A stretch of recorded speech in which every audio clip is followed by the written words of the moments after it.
Hello everyone, welcome to What If Issei got rejected and betrayed by the girls and takes revenge movie. Before we start, please go support MairicioDeEloa for writing that awesome fanfic. Now let's begin. This is the translated version I made. There will be some wrong he or she calling here because it's translated, so let me clear this. Issei is a male in this story. Prologue. How much had happened? The brown-haired boy really didn't know, and he didn't care anymore. Now everything was falling apart inside him. Betrayal. That's what the brown-haired boy wanted. Abandonment. If that were the case, he could try to get them back. But no, they never loved him. They showed him affection in the only way they knew how, or the only way that worked with the brown-haired boy. But no, they didn't love him, and they told him so several times, but the brown-haired boy refused to listen. A brother, a companion, a friend. These were the labels that the brown-haired boy echoed in his head. He fell madly in love with them, and they didn't realize it until too late. They believed it was just a passing love that he would forget when the time came to meet someone new. Big mistake on their part and his. Ice, I love you so much. You're my best friend, Ice-san. You're a great friend, Ice. So many signals they were sending him showing their sisterly affection, and he was so blind that he believed he still had a minimal chance. But the day came when the war ended and he finally decided to declare his love to them. He still didn't have the courage to do it in public, so he did it discreetly where only he and they were present. That day the chestnut was full of emotion and courage. I summoned them all to the building where it all began for him, his life as a demon, as the security, where he met them. They were all wondering why Issei was dating. Upon entering there was a sign that said, "I love them. Do you want to be my partner?" And there were gifts galore, from jewelry, clothes, stuffed animals and candy, all specially thought out for each of them. And the brown-haired boy in a suit, with a smile and a bouquet of flowers, a very dazzling smile, you could feel how he gave his all to make this day perfect. He asked for advice from many of his classmates, his current best friends, Momo, Tsubasa, Sona and Tsubaki. The brown-haired boy was impatient, he just wanted an answer, so that his world would be completely happy and beautiful. But companion, his dragon friend, called him. The brown-haired boy opened his eyes to look at his messy room. His appearance was degrading, but he cared little anymore. He only looked at his ceiling. "I know you're listening to me," friend, spoke the Welsh dragon. "What's wrong, Drag?" the brown-haired boy asked in a low voice. "You can't keep going like this, my friend." At this rate, the dragon didn't finish the sentence. "At this rate, what?"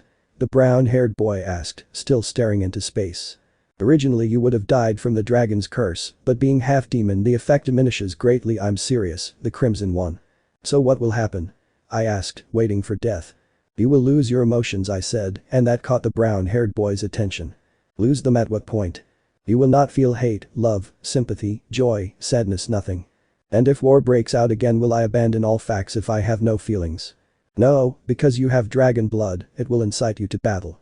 Losing your emotions does not change your sense of responsibility and justice. You will continue to do what you think is right, but without the emotion with which you did it until now." "I have nothing to lose, these emotions are of no use to me," I say, closing my eyes again. "Supposing that in my emotionless mode someone falls in love with me, will I be able to have emotions again?" "No, your heart will not beat again for love. There is only a very low probability that it will beat again for a child that you decide to protect." "How low?" "Less than 20%. How much time do my emotions have left?" "If you continue like this, for a week, and if you get an emotional blow, for 30 minutes. The brown-haired boy didn't answer anymore. He just got up, put on a sweatshirt that could cover his face and his deplorable appearance, left his room, went down the stairs and looked at the dining room, and a memory of how many sometimes he ate animatedly in that place invaded him. He just lowered his gaze and continued walking. Without noticing the plate of food next to a note that he was waiting for his container. The brown-haired boy left his house to find the night. Was it that late? The brown-haired boy spent hours without leaving his room, sleeping or letting off steam by destroying everything around him. He put up a wall of energy so that no one could enter or hear what was happening inside, which was not necessary. He never heard them arrive in 1 month, and he didn't blame them. The discomfort they would feel seeing him would be enormous, and he would also feel uncomfortable. He continued walking until the rain began to make himself present. He continued walking with his jacket, passing in front of a restaurant where Ria's Grigory was having dinner with her suitor. Issei didn't notice, but Ria's. Feeling Issei's aura, she turned to look at the window and saw a boy pass by. She would mistake him for a homeless man if it weren't for his aura. "Are you okay, Rias?" "Hey?" Yes, I'm fine," she answered, looking away at him and then quickly redirecting her gaze to the brown-haired boy who just disappeared from Ria's side of her. "Did you see anyone?" "No, I just thought I saw it." The brown-haired boy continued on his way, passing through the arcade where he took Asia when he offered him his friendship. He didn't even turn to look at him, but she was inside the arcade with her companions Zenobia and Irina on a triple date. Asia felt a strong tug on her heart and looked at the glass entrance to see a vagabond pass in front of her. Is something wrong, Asia-chan? Not at all. The chestnut's feet continued without stopping, but as he walked he poisoned himself with memories, his happy moments of him, feeling his heart of him, with each one of them. Only the god of creation knows why, but his feet passed in front of places where they were, and he did not know. Isaka with her daughter on a date. Rasue's with a man in a discount store. Akeno in an apartment cooking for her boyfriend. Gabriel reading a love novel with his partner. Enemu at a reconciliation dinner with her ex-husband. Haneko eating sweets next to her boyfriend. He meets her in an antique shop with the shop owner's son. Ravel in a fashion store with a boy who complimented her on her outfits. Buddy. What's up, dude?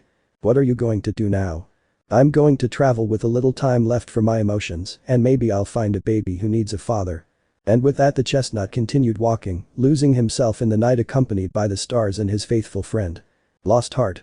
Ancient legends say that humans and dragons got along so well that they could live together from a very young age, they even loved each other between both species. They said that once there was the story of the first dark dragon, a being of pure power, a dragon with a cold heart and without emotions. He felt nothing for what surrounded him. He only grew stronger every day, hoping to one day find a purpose for that power. He became a very powerful and fearsome dragon among his own race, but he did not seek war. It is said that he once found a human who opened his frozen heart to him and filled it with burning flames that gave him a reason. The dragon became very friendly. He became a being respected by his own people, as well as loved by them. He made friends, he would give his life to them, and they would too. His whole life began to turn colorful.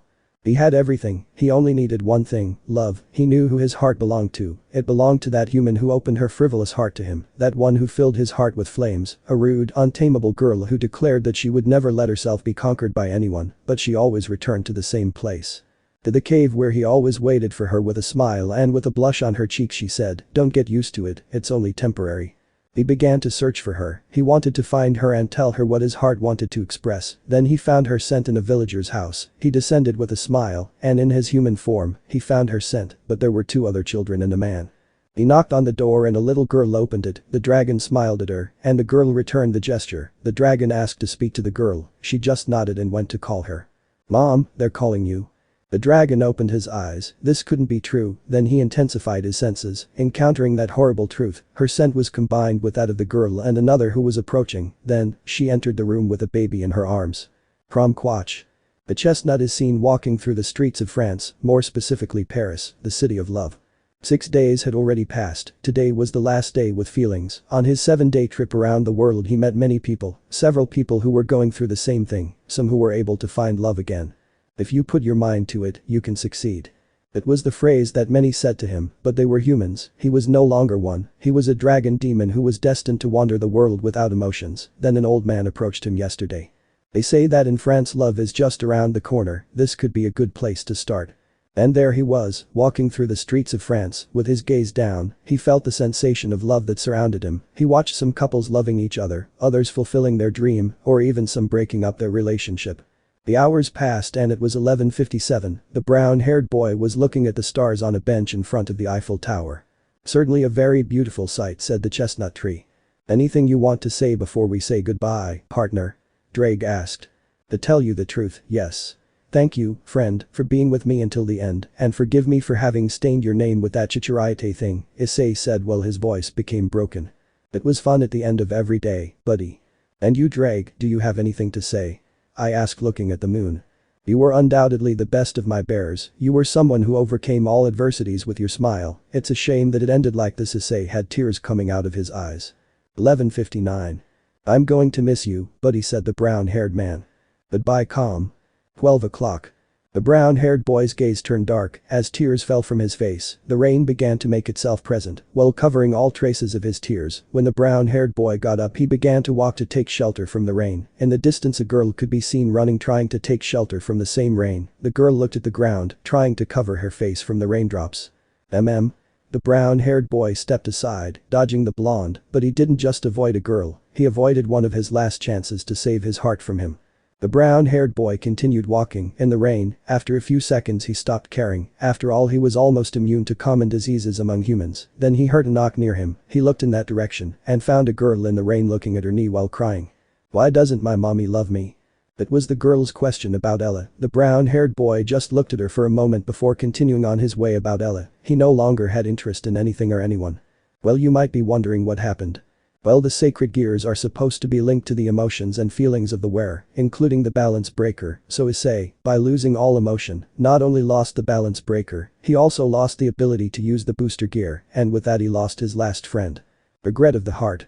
It is said among the races that God hated dragons. This was absolutely false. He could not hate you. He could not hate those who are condemned by their own hearts. God saw with the dragons despite his great pride. His love was like no others, a love so great that this by natural law is superior to the power of the dragon itself. But if the dragon was not reciprocated, the worst came.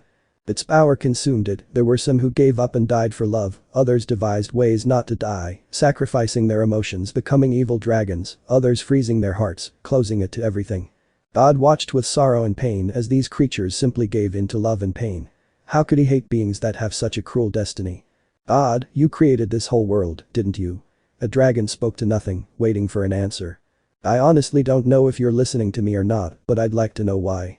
God just looked at the dying dragon on the ground in his last breaths. Because you made us so sensitive to love, why? Then a light shone on his face, and from that light a deep, soft voice spoke. Love will always be dangerous for anyone, but you filled your heart with so much love, you became strong because of love, you lived, you breathed, you did everything for that feeling, that when you lost it, your pride and your power ignored you, and it slowly killed you. So, aren't we dragons doomed to misfortune? No. Can you do me one last please? Clear. Tell Tiamat that despite everything I love her, the dragon said with his last breath and closed his eyes. It was a night, cold, the sky desolate, without stars or a moon to accompany her. A red-haired girl is seen in the arms of a black-haired man. She couldn't sleep. She still remembered that image, seeing Issei in an emaciated form, a form that lost a reason for living. She felt terrible. She knew it was her fault, but she didn't love him. How could she have a relationship with him without loving him? She knew that eventually that empty relationship would lead her to be unfaithful to Issei. How could she live with that in her head? Despite sleeping with her current partner, she is still a virgin. She wants to wait for the special moment. Something that even took her by surprise is that she can't sleep naked next to him. Her partner loved her to sleep naked, but she could feel that look, a tempted and penetrating look. That look made her feel uncomfortable, a look that she never felt with him. After a while, with that train of thought, she got up and got dressed. "Riaz? Where are you going?" the black-haired man asked. "I'm going out, honey." Black hair. I take his phone and look at the time, 4:30 in the morning. "But Riaz, it's 4 in the morning. It's very dangerous for you to go out now," her boyfriend insisted. "Do you remember I told you that I thought I saw someone?" "Yes." The man straightens up, showing his toned body. "He looked like my brother, and I'm a little scared and worried about him," I said with my back to him. "Then wait for me, I'll change and come with you." The black-haired man was about to stand up, but he fell asleep. The red-haired girl had used a sleeping spell on him, and with that she transported herself to Issei's house, the house she once shared with him. It was desolate. The red-haired girl did T feel Issei's aura, and she ran to look for him inside. Ice was the scream that echoed in the house. She ran to the room, finding a mess, the photographs of them with him destroyed. Everything was destroyed. She was alarmed and did the first thing that came to mind. Call the girls. Attempt after attempt, without success. What was happening? Had no one noticed that Issei was missing? He was getting desperate until finally someone answered him. "What's wrong, Riaz?" a sleepy Akeno asked. "Akeno, you finally answer." "What's wrong, Riaz, is everything okay?" asked an already alarmed black-haired girl. "Akeno, where are you?" "At Takeshi-kun's house. I stayed overnight with him today, but what's going on?" Issei disappeared. That.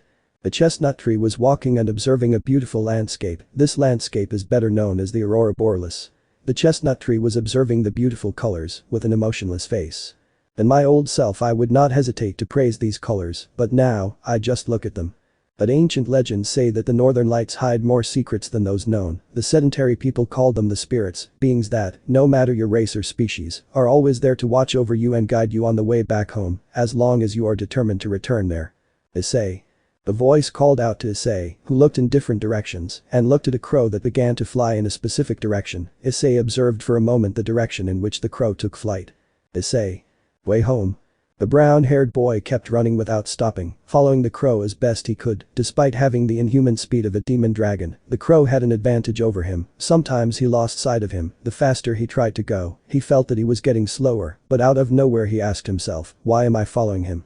His speed decreased, while his steps became slow and soft. Issei. The chestnut heard that voice again, calling him, and saw the crow stop on a branch, looking at him. Issei turned around, but he couldn't move forward. He looked at the crow again, curiosity. Maybe, desire to follow him. Not at all, then why? Issei. But the demon. The chestnut tree began to run again, the crow took flight again, guiding him to the mountains. What does Issei miss?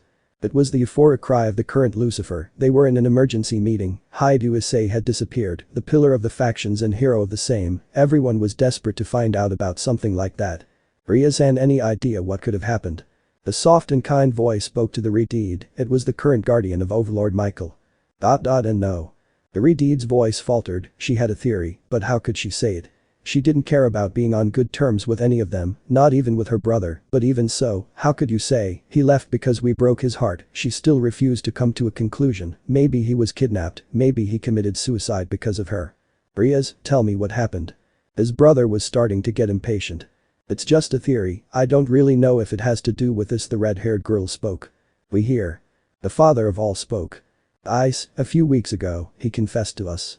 So you finally got the courage, huh? Haha, Habikuo said, somewhat excited. The albino looked at the matter seriously. From his face, they did T accept him, did they? Azazel spoke seriously. That's right, the red-haired girl confirmed. Riaz, but why not? She asked his brother about him. I don't love him, Ani-sama. But their attitudes towards him represented that the angel intervened. No, we just didn't know how to show affection in which he would show a different reaction than the simple one, Akeno said. Issei must be dead already. I speak in the volley room. Why do you say that, volley? Azazel asked. Dragons are destined to be powerful, to be beings with honor, and we take care of each other, but the albino did not finish because his wings were activated, and Albion continued. It is called curse of love. The love of a dragon will always be greater than its power. The dragon will become strong for that female. It will break its bones. It will face death itself in order to be with that person. But if the love is not reciprocated or that partner is lost, your power and pride will ignore you and begin to kill you. Everyone in the room was white and tears were coming out of the girls. Their hearts began to scream at them. It's your fault he's dead. Akeno's eyes were lost in an abyss of darkness. Life was lacking in those eyes. Then Ice-chan, the mule of Ithan, whispered, feeling horrible. She had also rejected him, she had killed him. But because he was half demon, I couldn't answer if the effect would be the same or on a smaller scale.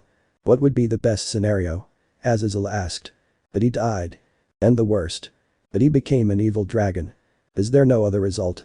That his heart lost all emotion and became someone without motivation or wants reason to live, and perhaps he to follow his will to find another reason or condemn himself to wander the world without any direction to one day perish by an enemy, by hunger or by age.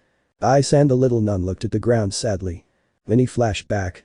We will always be friends, Asia, remember that I will always protect you. The brown-haired boy was talking to the blonde nun while he smiled at her. I promise to always be behind you to cover you and heal you, Ice-san. And? You promised to protect me, but I failed, in fact I finished you off.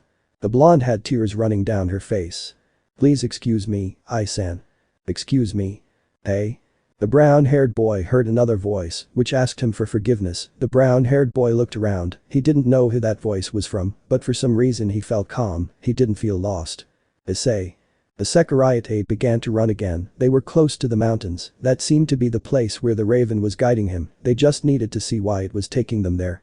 Your home is waiting for you, Issei, just a little more. The call of the heart. Tell me, if you didn't love me, why did you deceive me? Please calm down, you were always having too much trouble fighting, so I found someone who would actually stay with me. Tears ran down her eyes that reflected pain. Please don't cry for me. He just turned around and she managed to see black lines that began to spread across her body. No, look at your body, she covered her mouth in surprise. I know, he just spread his wings. Wait, maybe you still can. I haven't started to fly, and she started to fly following him. Please, we can still save you. He spat angrily, launching an attack that she managed to block, but the impact generated smoke, and when it cleared he was gone. I never imagined seeing you like this, a deep voice spoke. Look, Queen says it. It was a pleasure fighting with you, Albion. The same angry dragon. That voice called her, the voice of the chestnut tree, a chestnut tree that she swore to protect, a chestnut tree that filled her heart with security, her brother, her little brother, a little brother that she had killed. Ice-kun. The black-haired girl started to run to hug the brown-haired boy, the brown-haired boy hugged her smiling. Bekeno-san, I missed her so much. You're an idiot, you had me very worried, don't leave like that again. I sent Bekeno-san. The black-haired girl was being hugged by him, she felt calm, she knew this wasn't love, it couldn't be, she felt calm, she felt happy, but she didn't feel anything else, nothing like what she felt with her boyfriend, she loved him, it was obvious the love you get to have for a brother. Kino-san, why? She looks up to see Ice bleeding, and she had her hands full of her blood, a look of horror formed on her beautiful face. An expression of horror formed on her face, tears streaming down her face in fear and loneliness. Ice-kun. No, I do not. Bekeno-san, I love her. Ice only. A scream of horror escaped her as she woke up. Bekeno, her boyfriend, stood up to look at her crying and with a scared expression. Shin-kun, she started crying and her boyfriend hugged her. Calm down, Bekeno, your brother will appear, have faith in it. You know it's not true. No, Shin, it's my fault, it's my fault. Bekeno. Wounded heart. You tell the stories of princesses who were sheltered in a tower. This tower was protected by a dragon, one of the most powerful beings to walk the earth after the gods. The blue princes had to face this creature in order to earn the right to say that they were worthy of the princess. Fucking shitty stories. Uff was the sigh of the princess with hair so blonde that it seemed made of gold, a princess in her teens. What's wrong, princess? It was a deep voice that asked her, and she looked at her De'Eloa jailer, the dragon that kept her prisoner. Just another day, waiting for a charming prince who I think will never arrive, she said, somewhat discouraged. Do you think that the prince charming of your dreams will never arrive? Honestly, I don't know anymore, I guess not, she put on a sad look. You don't have to be sad, princess. And why wouldn't I be, I'm alone in this damn tower. She said, somewhat annoyed. You're not alone, I am here. Wow, that's great, that's better, isn't it? Natsu, forgive me, I didn't mean to. You have nothing to explain, princess, after all I am your jailer. The dragon spread its wings. Natsu. Brewer. As time passed, neither he nor she spoke again. She always looked out the window hoping to find him sleeping in the grass again, but now she never saw him, and she knew he hadn't left because she kept hearing the dragon's roars at the predators. Natsu was the princess's scream. Please come back, it's horrible to be without your company, please. She stayed on her balcony, waiting for someone to arrive who didn't appear. She just looked down and went to lie down. The next morning, she heard snoring outside her balcony. She ran and saw him again, that dragon that kept her company. She just smiled. Good morning, Natsu. Or good morning. As the years went by, she finally reached maturity, a very beautiful woman, of course. It was a normal day, she got very used to this life, with her inseparable dragon. Sniff. I smell fire, and gunpowder was the dragon's comment, and in the distance I observed an army of barbarians. The dragon heard the leader's screams. Kill the dragon and bring me the princess. The princess will become a gold mine. The advance. The dragon roared in annoyance and rushed to fight them. Brewer. While the dragon was fighting, the princess was watching everything, and she heard some footsteps coming up the stairs, from which came a suit of armor. Princess, I have come to rescue you from your confinement. The armor spoke to remove his helmet and show a handsome black-haired man. The princess smiled. Finally free, she screamed inside. She ran to the side of that knight, but before she could even leave. Brewer. The roar caught her attention, and she stopped. How could he just leave like that? She looked at the knight. Would you allow me to write a letter? The battle finally ceased. The dragon was wounded. Those humans were more than prepared for a battle with him. He was really surprised to be alive. He flew back to the tower. Princess, are you okay? But he received no response. Princess, please don't make these jokes, okay? No response again. He used his sense of smell of her and couldn't smell her near that place. He quickly took on a human form and found a letter on the balcony. Hey? Hello, Natsu. It feels very strange to write this letter, but I guess the day has come. My prince has come for me. I will tell my children stories about you, and that they should not judge dragons by their appearance or their stories. I must thank you for taking care of me, educating me, making me who I am, and above all always giving me hope. I thought I would stay with you until the end of my days.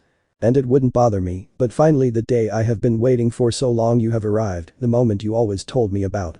Lucy loves you. Tears dripped from the dragon's eyes, and a bitter grimace appeared on his face. Why was I sad? He should be happy, he wouldn't have to take care of that whiny crying girl anymore. Why do dragons always end up alone? Cough cough. The chestnut was climbing that damn mountain, for the 12th time. Every time he was about to reach the top, he felt like something was pushing him. Why wasn't he flying? Well, the answer is that his wings were freezing in an incredible way. Why? Why do I keep climbing this shit?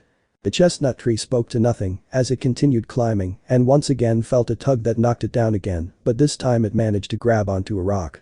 Should I give up? Why go up? Are you going to give up? Dragon.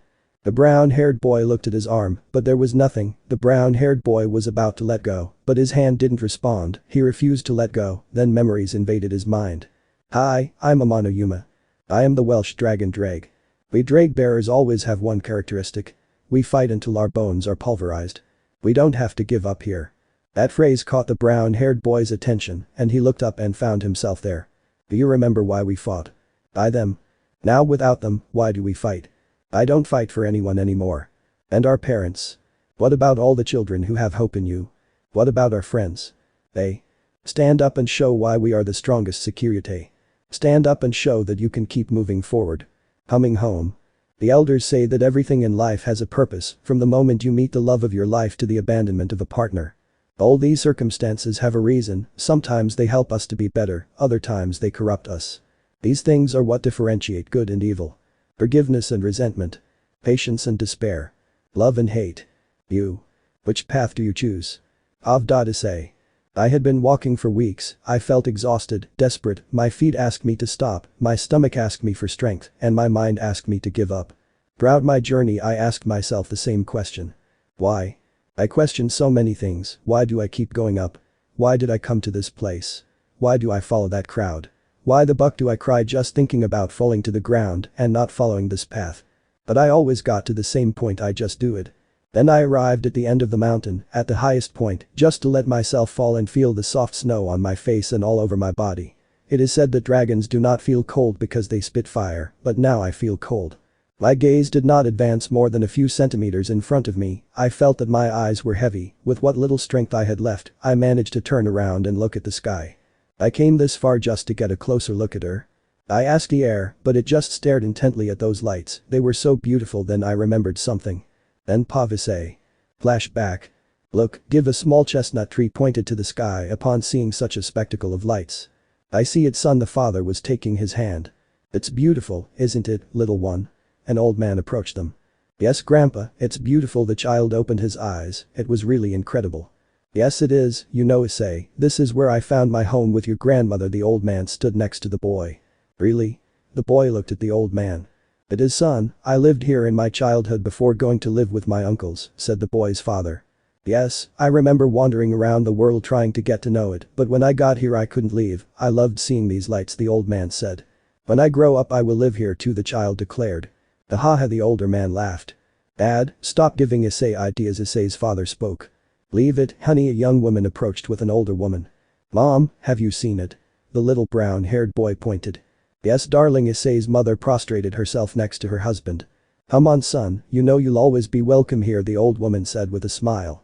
Grandma, I will live here when I grow up, the brown-haired boy declared again. Of course, honey, your home will be waiting for you here, said the grandmother, smiling at her. End of flashback. The chestnut tree was seen crying under the snow, lying on the ground despite the fact that his eyes were shedding tears incessantly. His face did not show sadness, but it was not devoid of emotion either. Only his gaze was simple, without hate nor happiness, just a simple gaze. The brown-haired boy managed to stand up once more and looked in a specific direction and then jumped. While the chestnut tree was falling, he remembered his whole life alongside them, their smiles, their faces, their voices, their gestures. Makeup Gremory. Bakeno Himajima. Asia Silver. Zenobia Quarta. Kaneko Taujo Shirin Hellcat. Irina Shidu. Ravel Phoenix. Roswis. Kunyo. Isaka. Kuroka Hellcat. The Pendragon Fairy. Ilmenhold Karnstein. Everything she experienced with them was a beautiful and painful memory. Did he love them? Yes, that's why he was punished with the curse. Did I hate them? I wish I could. Would he let them go? Of course, now he understood why he didn't die in the curse. He accepted that they were happy and gave up on them, but he wasn't able to understand it at the time. Do you understand now? That voice again, now it was clearer, it was soft, but firm. The chestnut closed his eyes to open them and smile. Now I knew what I had to do. To all of them, I wished the best, forever and ever. The chestnut could swear that he saw them, he saw each one of them once again, they hugged him like a pillow. Thanks for everything. Sayonara. Welcome home. I'm at home. The letter without an addressee. Letter of forgiveness. Hello, Issei. How long has it been since you left? Days, weeks, months, maybe I lost count. These days have been horrible, many things have happened since you left, the president and Akeno fought, blaming each other, while we watched in silence. The factions were very upset with us, Olympus was about to abandon the factions, but the other leaders managed to convince him not to, now everyone is looking for you. We lost contact with Ravel, Lefei, Kunio and Yusaka-sama. A rumor recently came out that you were seen in Paris, but nothing was heard about you after that. Sometimes I wonder why we never look at you, now that you're not here I feel empty, every day I return to your house, hoping that when I open it, I can see you with a smile, welcoming me, I still remember your smile, your voice. I'm scared to know that you really died because of us. I hate Irina for convincing me to go out with that guy, I hate the president for abandoning you, I hate myself for not looking back and realizing your suffering. Issei, I know you will never receive this, and that you will never read it. But now that you are no longer here I realize that I did love you, I still love you. I never kissed a Takeshi, I never felt the warmth that you gave me in him, I only lied to myself. Tell me Issei, do you want to have babies with me? Zenobia Corta loves you. But that written, Zenobia folded the letter and put it in an envelope, she walked inside that empty house, where the only thing that could be heard was the echo of her sneakers hitting the floor, the house was always sparkling clean, she took care of that, since that day she never left that house, Issei's parents moved. She still remembers the look of hatred and pain on the face of the woman she once called Okasama. Flashback. It had been 3 weeks since Issei disappeared, Zenobia was at Issei's house, cooking while humming a song, then she heard the door of her home open, she remembers how she left the food and ran to the entrance. Finding Miki and Garu Haidu at the door. We're back they said excitedly. Welcome Zenobia said with a trembling voice. Oh Zenobia-chan just look at you, you're more beautiful, Miki said with a smile. Do you really believe it? I asked with a brittle voice. What's wrong Zenobia-chan? Garu asked when he saw the blue-haired girl's sensitive state. What was happening? Issei disappeared with a high probability that he was already dead, but how could she tell that to the brown-haired boy's parents? Issei disappeared and it was all our fault, we turned our backs on his love for him when he opened his heart to us, even though I truly loved him I turned my back on him, please forgive me I wish I could say it, but I couldn't even speak again, my heart just ended up collapsing, and my body fell to the ground. Zenobia-chan both Haidu ran to help the girl she just started crying in Miki's arms. Time passed, she knew she had to tell them the truth, to the woman who was now hugging her like a loving mother, and to the man who was looking at her with concern. Are you feeling better now, Zenobia-chan? Garu asked with concern. Yes, thanks. Zenobia, where are the others? Where are the girls? Where is Issei? The older woman asked a little better. The girls don't live here anymore, they left. The green-haired girl spoke as best she could. The look of surprise on the parents' faces was incomparable. What had happened when they left? What are you saying Zenobia-chan? What do you mean they went where? Miki asked a little upset. They are with other people Miki-san Garu-san, please listen to me. Slap. Zenobia fell to the ground rubbing her face she didn't feel extreme pain, her nature as a devil gave her a lot of physical resistance, and a blow like Miki's wouldn't do much damage, but this was a blow more emotional than physical. She had received a slap from Miki, the mother had tears slipping from her brown eyes, she had an annoyed look, you could see the pain and anger on her face. Miki-san Zenobia tried to speak. Don't talk to me, it's your fault, it's their fault, my baby Haidu. Issei's mother collapsed on the ground crying. Garu Haidu hugged her, tears running down their faces, they had lost 2 children, Miki Haidu fell into a great depression, believing that she could never have a child. Issei was her last chance. Her greatest wish came true when Issei was born, she cried like never before hugging her baby just like Garu, they loved their child with all the love a father could give, they hugged him when he failed, they encouraged him when he had his first goals, they traveled to many places when they could, they remembered every moment with that little Issei. The girl arrived, they cried when they saw their little one walk to school with a smile, excited to make friends, when he left class with a beautiful smile, saying goodbye to the children while he walked holding both of their hands, to get home and tell the adventures he had with his friends. Then came his adolescence, where he became a pervert, they were a little worried about that, they were afraid that he would never overcome that side, and would not be able to have a family, then one day that girl simply appeared. After that, more girls began to come into their son's life. They were worried, so many women out of nowhere were not healthy for their son, but they decided to trust those girls. They met Ria's Gremory's parents. Later they found out that their son was a demon, they panicked, they wanted to get their son out of that dangerous world, but then they saw him, they saw how their beloved child had become a man, a formidable warrior. Now they had lost him, they had lost their son, and they were not even there to cuddle him. While they were enjoying a margarita in a beautiful hotel, their son was dying. Mickey Haidu wanted to hit them, to yell many things at them, not only at the girl in front of her, it was at all those women, the ones who took her baby away from her, but she simply cried in her husband's arms. After a while the couple went up to their bedroom. When they came down, Geru gave an envelope to Zenobia, and they left the house with the same suitcases they arrived with. Zenobia opened the envelope and found the deeds in the house. She left the house and watched as the bride got into a taxi and left without looking at her. That was the last I heard of the Haidu. End of the flashback. Ending that cold memory, he left his home, walked well to the mailbox, and left his letter inside him, a letter that would never reach anyone. But that done, I headed home again, remembering everything about that chestnut tree. Buig, cough cough cough. The chestnut came out of the icy water, he had fallen into a frozen lake, he hurried to get out of the lake. Mental note, never jump off a cliff like in Assassin's Creed again. He threw himself onto the snow. He looked at the sky, felt the snow fall on his face, the hill in his eyes, and filled his lungs with oxygen, with great calm and a smile on his face. Are you okay? I heard a voice in the distance. The brown-haired boy opened his eyes and stood up to see who was approaching. Dear God, I thought you were going to die when we saw you fall from such a height. The girl ran to help him, and in the distance they saw a fire approaching. Emerald, the screams were heard. Over here, the brunette shouted to get attention. The brown-haired man didn't say anything, he just looked at her, and she then looked at those who were approaching. I'm glad he's alive, exclaimed the white-haired girl from the place. Can you walk? The voice of the only man asked the brown-haired boy. Yes, he stood up, and the brunette approached him and put a blanket that the white-haired girl brought on him. Come, we'll take you to a place where you can warm up. Esmeralda took the brown-haired boy's hand and began to guide him. The brown-haired boy just started to walk. Thank you, the brown-haired boy thanked you as he walked. Well, for those who thought it was over, well no, there are still about 3 more apart from this one. Finishing this story, I want to create a story of the Castano children helping the supernatural world. Will be called The Legacy of the Dragon Who Lived. Ready? That's all. Bay. The Cry of Heaven. In a cloudy sky, dark clouds threatening rain, people ran trying to reach their destinations before the storm, an aggressive and cold wind. Many people considered this type of weather to be normal at this time of year.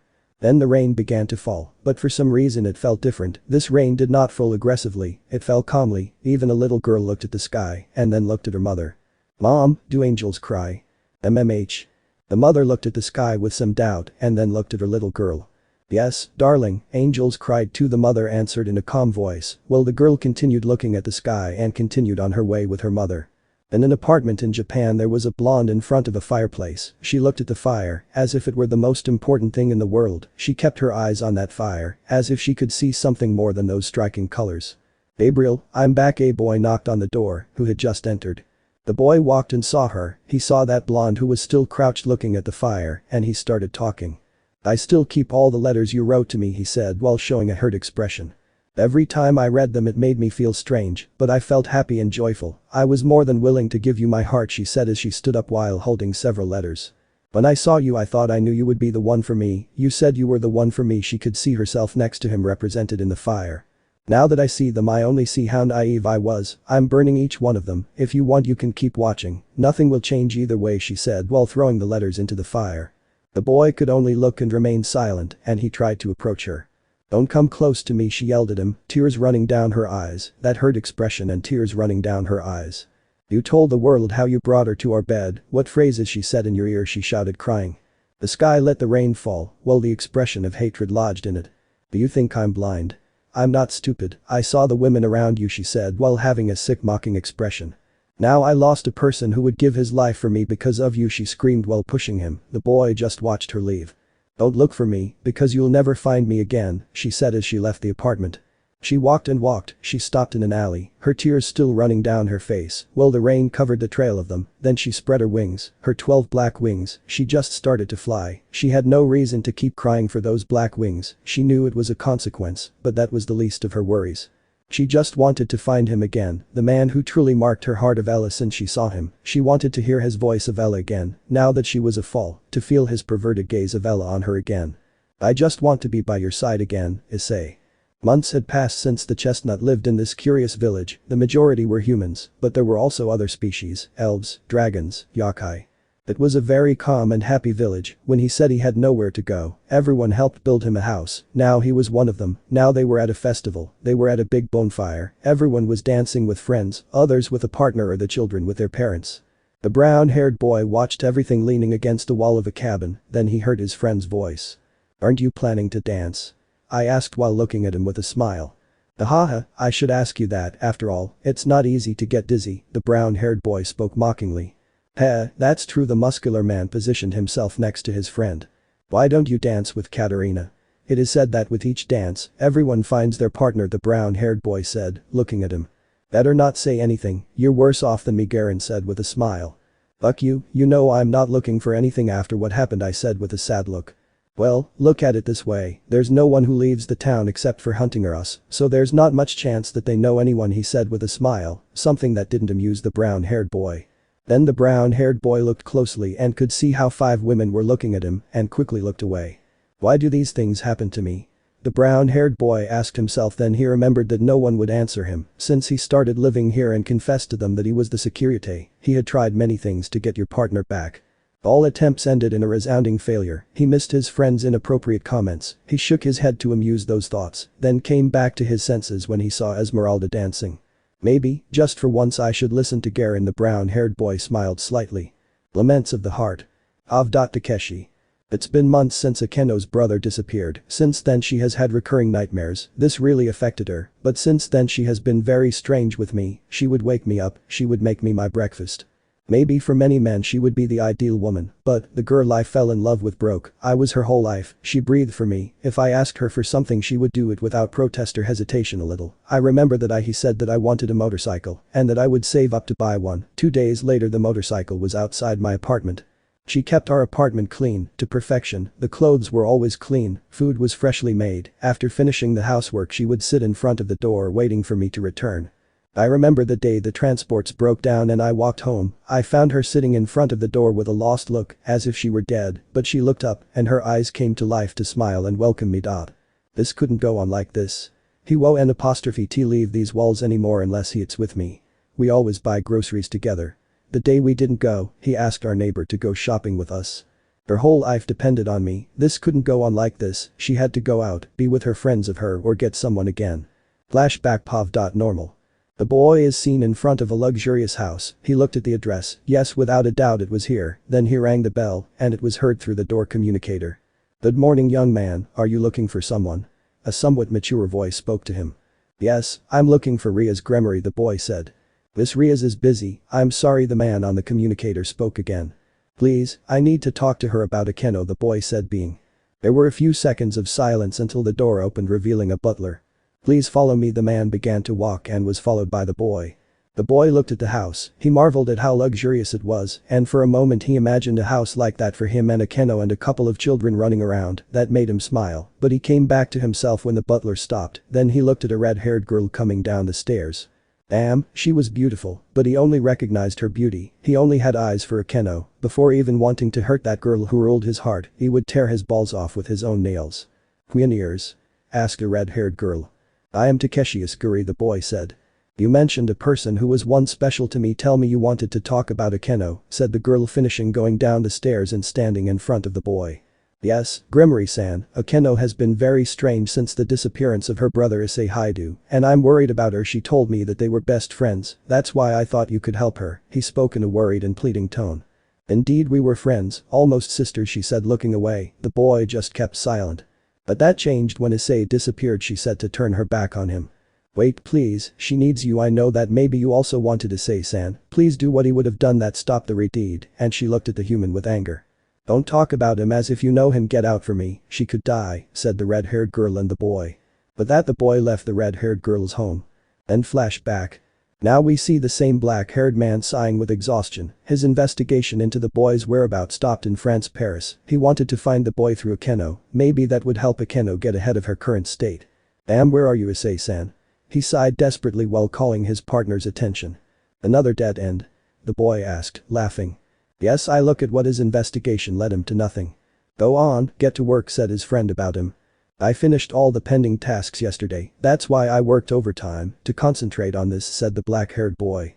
Maybe you'll end up being part of the board of directors, his companion said mockingly, drawing Takeshi's attention to him. The one? I asked. Haven't you heard the rumors? His friend asked with some surprise, earning a denial. The board of directors is the one that controls the company, nobody knows who they are, it is only known that they are called in a specific way, for example the company is called Grand Servants, those of the board of directors according to rumors have nicknames like Grand Archer, Grand Lancer, Perfect Avenger, Perfect Archer, Grand Saber. Or so it is rumored, the members are chosen by the same members of the board. He spoke with a conspiratorial tone. I don't think that's real, Takeshi said. I do believe it's true, just think about it, we've never seen anyone enter or leave the boss room, but they always know when someone is conspiring against them, it's like if they make the decisions from the shadows. He spoke in a dark tone. And your worst fear will come true if you don't get to work, a voice spoke behind them. They both turned around and found one of the supervisors. No one knew her real name, but she said they could call her Alondra. I'm sorry supervisor, I'll go back to work, said her colleague, getting to work. Takeshi, have you finished your homework in today's work? What are you doing here? Alondra asked. I want to find Akeno's brother, Takeshi said, sighing. Maybe you can ask one of the members of the table to help, the girl said. And how do I do that? The boy asked. Leave a letter with your request in the boss's office, and then in your own way you will know that they will help you, the girl said. Okay, then Takeshi began to write his request from him on a sheet of paper. But that said, the girl left while taking out her cell phone, entering a special group Grand Servant sect to show a smile. In the village where the brown-haired boy lived, the brown-haired boy stood up next to a brunette and a silver-haired girl. The boy rubbed his eyes. I don't feel anything here, rubbed himself. He faked a smile, but he didn't feel love or happiness. He felt sensations like frustration, tiredness or even pleasure, but he didn't feel love. The brunette began to complain, calling the brown-haired boy's attention to her. Issei, she rubbed her eyes, and the brown-haired boy put that smile back on. Obviously she had a flirtatious and cheeky smile which made the brunette blush. Come on, let's go to sleep, it's still early, the brunette asked him, and the brown-haired man just agreed. She leaned on his chest and the platinum-haired girl on his arm, looking for warmth. I hope one day I will be able to love them as they love me. With that request, the brown-haired boy closed his eyes again. God, if you still exist somewhere in this universe, please, I only ask that you melt his heart and allow me to reach him the same way he reached mine. The day I said goodbye. In the clarity of a garden full of life and tranquility, there was a beautiful woman taking care of the flowers. Her face seemed calm, but her eyes reflected an abundant pain. The woman had beautiful blonde hair, her body was enviable for many and desirable for many. The woman, despite releasing a calm sensation, an air of depression was distinguished. Isaka-sama, a guard spoke as he appeared at her side. The woman looked at the guard with curiosity. The man quickly took out a torn shirt from her clothes, along with a blood stain. The woman knew due to her sense of smell who the blood and the shirt belonged to. Issei, the woman whispered as she approached the guard who brought the shirt closer to her. She took it as he brought it closer to her face. Her nostrils Deela filled with his scent, Deela, that scent that she would now only have from that shirt. Isaka-sama, the guard spoke worriedly, but the woman turned her back on him. You may leave, he said as he walked away, and the guard could only accept the order. The woman walked through her palace remembering every moment she lived. She did not see the brown-haired man as a brother, she saw him as a friend, or at least that was what she claimed before all this. Flashback. I love them. Do you want to be my partner? That's exactly what the sign hanging from the ceiling of the club said. Each of the girls rejected him in a gentle manner, trying to hurt the brown-haired boy as little as possible. Each one of them backed away except for her. She looked at the brown-haired boy, remembering his lost and sad look. She couldn't see him like that, it burned in her chest to see him like that, to see her best friend breaking down in front of her, that important pill, that unstoppable warrior, that smile full of affection. How could she simply tell him I don't love you? If she did, would Issei hate her? What consequences would this decision have for the future? The brown-haired boy looked up, meeting Yasaka, who looked at him with sorrow and pity, which earned Issei's anger. He didn't want to see that look of mercy in their eyes, knowing that they were with him out of pity for him. Then Rainer's words sounded in the brown-haired boy's head, with that attitude of yours, no one will be able to love you. Then that idea ran through his head. Maybe she was right. I'm sorry, Issei, Yasaka said. Issei didn't say anything, he just looked down. If I had known what my way of showing you affection would cause, I would never have done it, the woman said. It doesn't matter anymore. The brown-haired boy began to walk towards the exit. Yasaka wanted to stop him, but she knew that the best thing for him at the moment was to be alone. The brown-haired boy passed by Yasaka's side. At that moment she swore she felt a pull to where the brown-haired boy was, but she ignored it and just said. Goodbye, Issei-kun. The silence was present until the sound of the door was heard, and before closing the brown-haired boy's voice was heard. Sayonara, Yasaka-sama. With it the boy closed the door while tears of pity rolled down his face. Then flashback. Since then she did not see him again. She returned home with her daughter. Months later the news arrived that the security disappeared. She quickly appeared at the board to find out the reason. Then she found out the curse of love, tears and a feeling of guilt appeared in her heart. She could have avoided that curse if only she had decided to help him, but no, and now she is guilty of her fate. With an empty mind and a broken heart, she walked alone to her bedroom, while, without her noticing Ella, tears ran down her face, or maybe she knew it, but Ella tried to ignore it. Somewhere in the world a meeting had begun to take place. Those present were the members of the Grand Servant sect. In the center was a smiling woman, looking at what were the screens around her. Each one had a name, but she was looking more specifically at one with the name Perfect Avenger. "Alondra, why did you call us?" A voice was heard from a screen with the name Grand Caster. "You asked me to call you in special cases, and I call this a special case," the girl said, smiling as she looked at the screen that I was talking to her about. "So what happened?" This time, Perfect Archer spoke. "The Issei of this world disappeared." He spoke a little more seriously, directing his gaze at Perfect Avenger. "From the look on your face you think I had something to do with it. I say, Perfect Avenger. This universe was created from the roots of other universes, but you shaped it so that things happened that maybe in other universes didn't, so yes," the girl said while looking at the screen. "We are simple guardians of dimensions. I speak, Perfect Avenger. We left that past behind, now the world calls us gods." Another screen spoke, Grand Berserker. "From the moment we questioned other guardians and disobeyed orders to just observe, to start creating, we stopped being simple protectors." This time the voice of Grand Assassin. "Come on, we don't have to get into the conflict of whether we are gods or not again. What we need to know is what happened to the pillar of this universe, Avenger." The voice of Grand Caster stopped the possible discussion. "She's safe," was the only answer he gave. "The Kendo Himejima's partner is looking for him," Alondra said. "I know," Avenger said. "Do you know why?" Alondra asked, a little annoyed. She had power over this universe. In any universe of her companions she had power over them, but not as much as she wanted. "For the same reason your counterpart is looking for it," Avenger speaking. Alondra's gaze darkened. "I think it's time to draw the line on that subject," Avenger Kizunadrake spoke in his defense. "The fact that she is your wife does not take away her Kizuna origin from her. After all, she is also Ria's." Avenger spoke. "We strayed from the objective of the meeting, but it seems that it has been solved, right, Avenger?" Grand Caster spoke, trying to avoid a fight again. "Yes, in due time I will give Takeshi the clues so he can find the brown-haired boy, but it is still too early," he said. "Well, it's time to leave." Thus each of the screens disappeared into infinite darkness until only Alondra and Perfect Avenger remained. "I'm sorry for what I said," I talked to the girl on the screen. "It doesn't matter anymore. What do you plan to do with Issei-kun?" the girl asked. "For the moment nothing. I want you to have a few moments of peace," I said.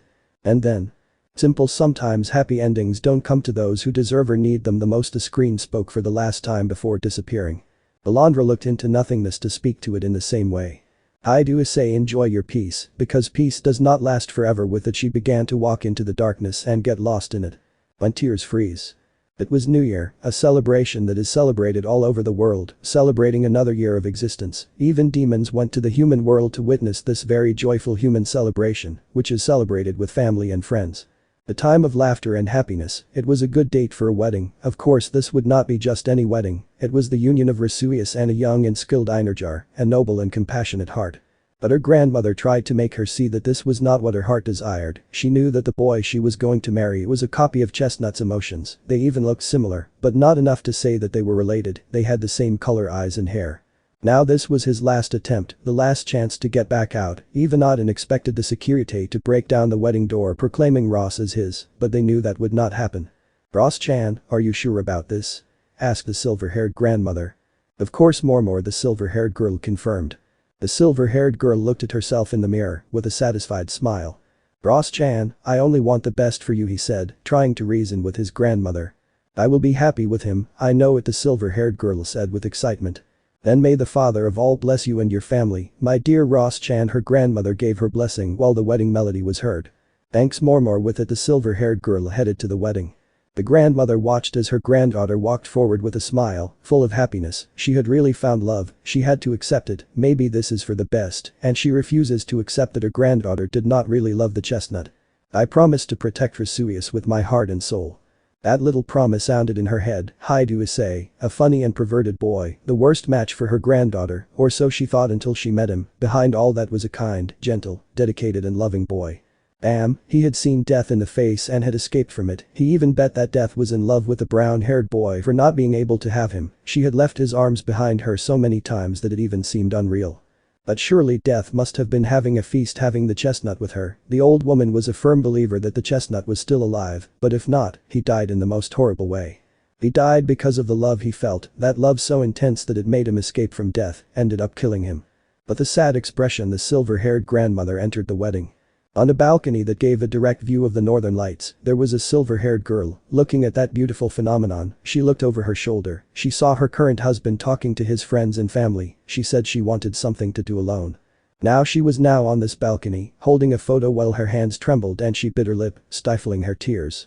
It was a photo of Issei and her. They were smiling, looking at the camera. They were days full of happiness for her. She never denied it. She never denied loving the brown-haired boy, but she only wanted him for herself. When everyone turned their backs on her, she just left. She didn't have the courage to respond. Some time later she found out that he had died. The love of her life had gone because of her fear of responding. Now that he met this boy, he saw the image of Issei in him. That's why he agreed to go out with him. 4 years had passed since Issei's death. After 2 years of immense sadness, he met Takeru. When he saw him for the first time, he swore to see Issei in his eyes. And here she is, married to the only boy who resembles her, DeEloa Chestnut. She came to say goodbye to Issei to start her life with someone else. She only needed to abandon her most precious memory of Ella, as well as one of her most valuable possessions. The photo and the lyrics of his song, with all the pain in his heart he began to sing. In the village you see a workshop and more robust Issei. He was in front of a fireplace. In his arms he had a small newborn child, and next to him a 3-year-old girl. Daddy, the girl spoke to the brown-haired boy who looked at her. Can you sing for us again? I asked with stars in my eyes.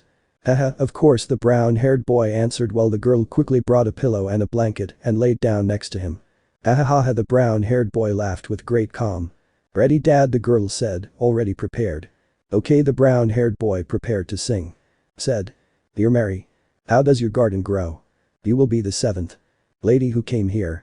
Very soft, he answers, looking down. There is no time, and I fear, to see this flower wither. The wind began to blow strongly, and she loosened her grip on the photograph. The girl was lost in the song while the baby in the arms of the chestnut tree began to fall asleep in the arms of his father, who continued singing, and unconsciously the image of the woman to whom he wrote the song arrived. I reset time and one more flower grows, one more flower grows. Without a chance, my magic will die, your magic will die. The shadow behind me offers me its friendship. I do not understand the truth.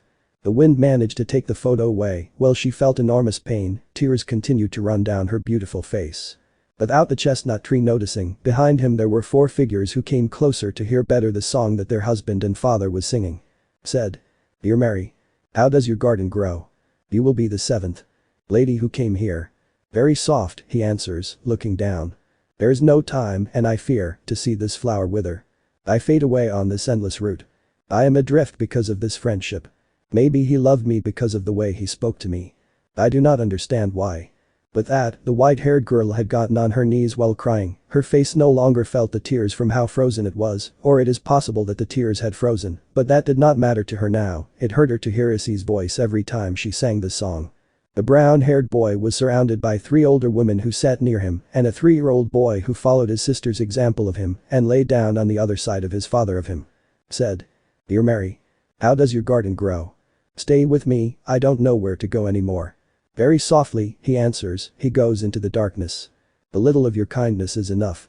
Vesuvius hummed that part because that was the part that the chestnut sang alone. She could sing it, but she couldn't, and if it were possible she wouldn't let anyone sing it. She even preferred to slap her husband than listen to him sing that part. The chestnut tree bled while his children fell asleep at his sides, and the women looked at him with loving, gentle eyes. They truly loved this man, and they were sure that he loved them. Beautiful. Dear Mary. How does your garden grow? Don't be the 7th lady who came here. Very soft, he answers, looking down. There is no time, and I fear, to see this flower wither. The silver-haired girl had finished singing the duet she had with the brown-haired boy. It was really beautiful to remember this song, but now she stood up looking at nothing in particular until she heard a voice. Ross-chan. Is something wrong? Her husband asked. No, I was just saying goodbye to my past DeEloa, she answered, and her husband DeEloa took her face DeEloa and wiped away her frozen tears. Let's go inside. With that they both entered, not realizing that they were being watched by a crowd. Are you sure this is right? The crowd spoke to nothing. Sometimes the happy ending comes to those who don't deserve it, said someone next to her, turning out to be Alondra, but in her true physical form. As you say, Ari, as the crow spoke. Ria's Gremory from another universe just sighed. She really didn't understand what was happening with Avenger, but she supposed that this was for the best. Without further ado, she left. It's time to go home, my husband is waiting, Alondra said. In the confines of infinite space, everything was observed by Avenger with a calm gaze. Was this universe sad? Damn, of course it was, so why didn't he intervene once and for all, giving things a change, a happy ending for everyone? He looked behind him and saw half-developed universes, each with a name floating above them. The Diary of a Welsh Dragon. The Call of the Heart. The True Hero. My beloved pawn. The heart of our husband. I married the worst man in the world.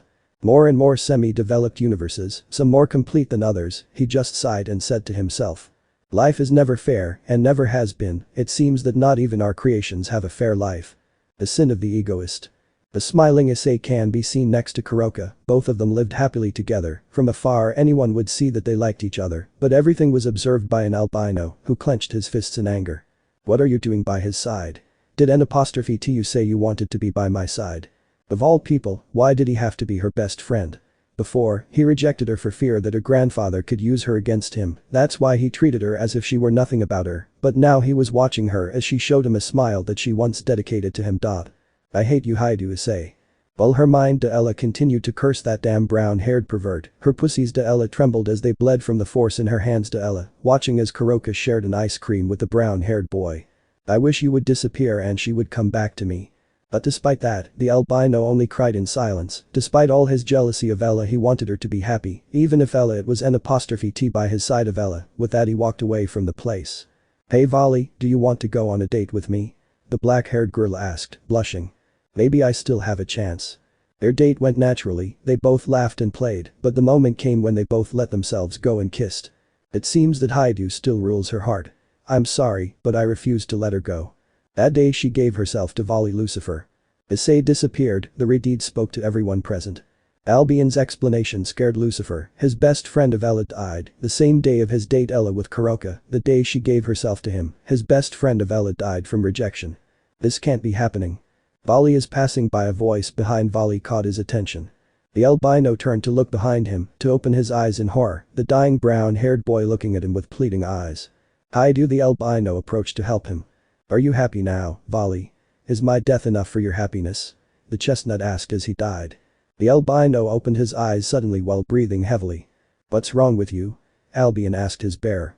I just can't sleep, said the albino looking at the ceiling of his bedroom. Why? You have everything you wanted, don't you? You have the two women you love, one of them is pregnant and the other one might be soon, but you do not seem happy. The dragon spoke to his bear through his mind. The albino looked at the woman on his left. She was using Vali's chest as a pillow. She was Lavina, she had a smile on her face, and her belly was somewhat bulging. That made the albino smile, but he turned to his right and found a black-haired woman with cat ears turning her back on him. She was Kuroka Hellcat. She doesn't love you, you know that, right? Her dragon asked her. For a while I thought so, the albino commented sadly. You are a disgrace to the dragons, Lucifer. The dragon spoke a little more annoyed. Are you going to start now? I asked, already tired of those reproaches. No, I know that your existence reminds you of it every day, because your hands are stained with the blood of your best friend. Your hands shed innocent blood from one of the few who were willing to accept you when you wanted to do the right thing, the dragon commented, and the albino closed his eyes remembering his nightmare. Forgive me, Haidu, the albino tried to console himself. You can see a tired young man, who had the name of Takeshi, Akeno Himejima's current partner, working with dark circles under his eyes that make you wonder how he is still awake. Well, this was the result of his investigation of him. Last night he gave up after 9 years of searching for his partner's brown-haired brother. Every place he seemed to find something always ended up in the same thing, a dead end. Last night he gave up when he saw his 3-year-old daughter leave him a note outside his study. Daddy, do you think you can read me a bedtime story? He sat down to cry. He had found the note at 4 in the morning. How many moments with his family were he missing out on for this investigation? So today he would get home early to pick everything up. All his research was the best for him and his family. Ham. He felt a blow to his back. He turned around abruptly to meet Alondra, who had a smile while holding an envelope that caught Takeshi's attention. What's wrong? The boy asked, looking at his boss. The leaders send you this. She handed him the envelope to leave. The boy, curious about the contents, opened it. His eyes widened, his hands trembled, his throat suddenly felt dry. We found it. His location is in Alaska, in a small village. Due to his physical change it was difficult to find, but now we are sure he is Issei, your partner's brother. At Sect Grand Servants. They had found him. Just when he gave up, he quickly finished his work and ran home. This his wife had to know. All this was being watched by Grand Servant Sect and Alondra. Do you think it was the right thing to do just now? Grand Caster asked. Yes, the pieces have already been arranged. Now the world depends on the actions of the children. Avenger spoke. Don't you think it's bad to trust so much in kids who are barely 8 years old? Asked Alondra. Obviously, but this will trigger a series of events that will force them to mature and become great warriors, Avenger said. You're wrong, said Assassins.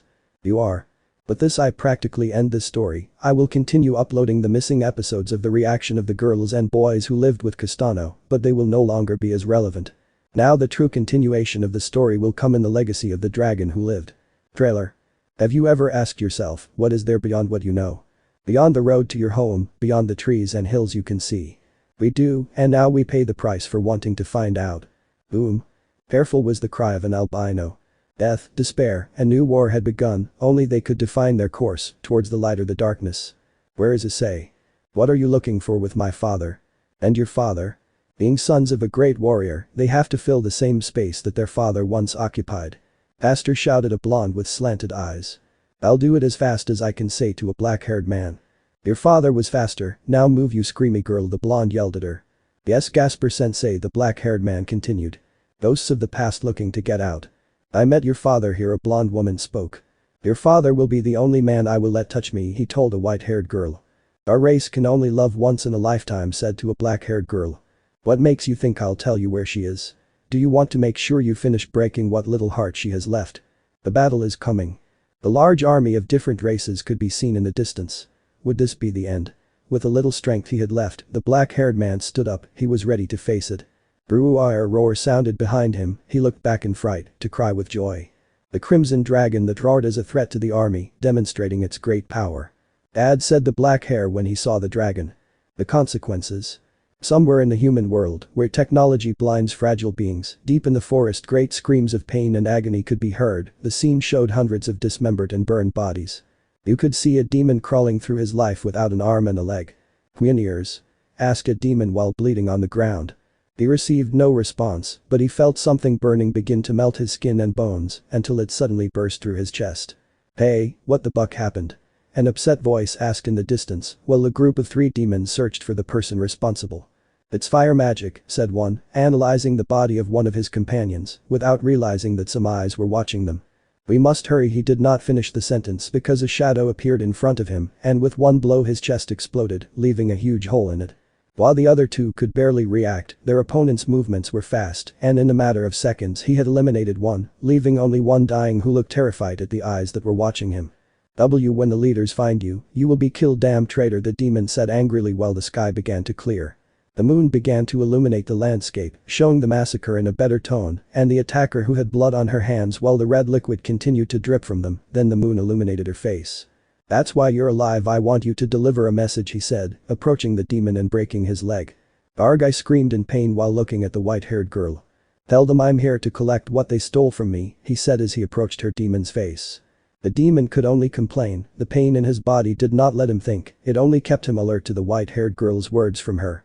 I'm here to end this farce they call peace, he said, biting her ear and tearing it off her skull.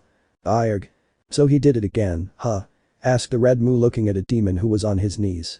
That's right, sir, I only left one alive, and he gave the message I told you about, the demon still on his knees. The devil just leaned back in his seat and looked at the photo of the file in front of him.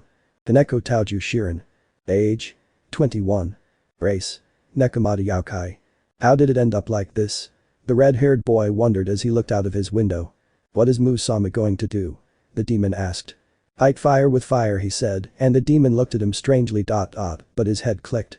I understand, in that case I leave with it, the demon left. Lucifer sighed to look at other papers, his look was complex, it was turned between sad and annoyed.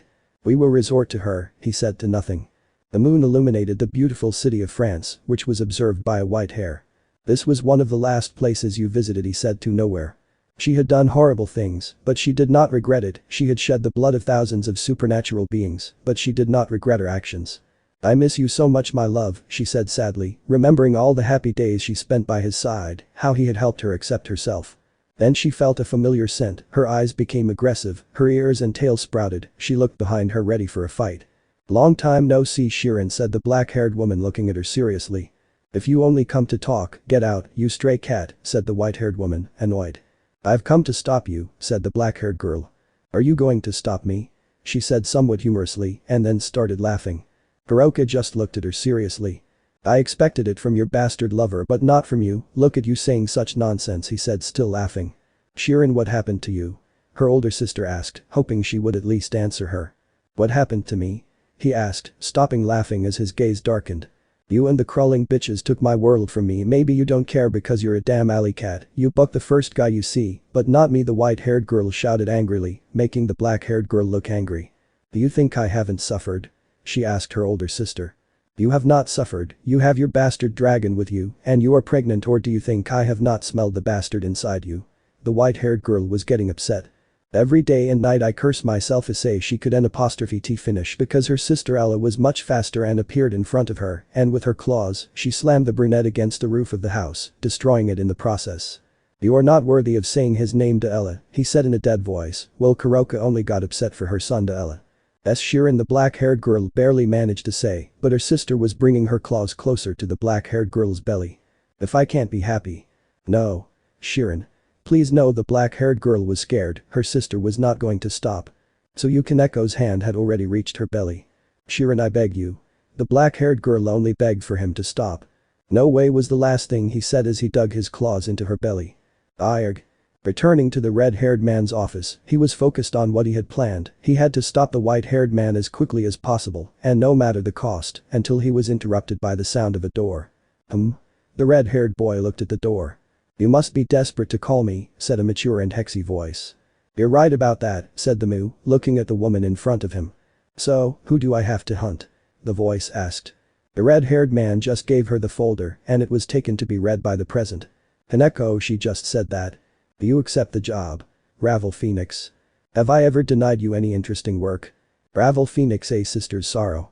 I still remember the day I abandoned everything I once believed in, my manners, my delicacy, my family was no exception. I became what today the renegades of the supernatural world and even the human world fear. I am their judge and executioner. I am the one in charge of keeping all the scourges at bay. Once they enter my list of objectives, their life is over.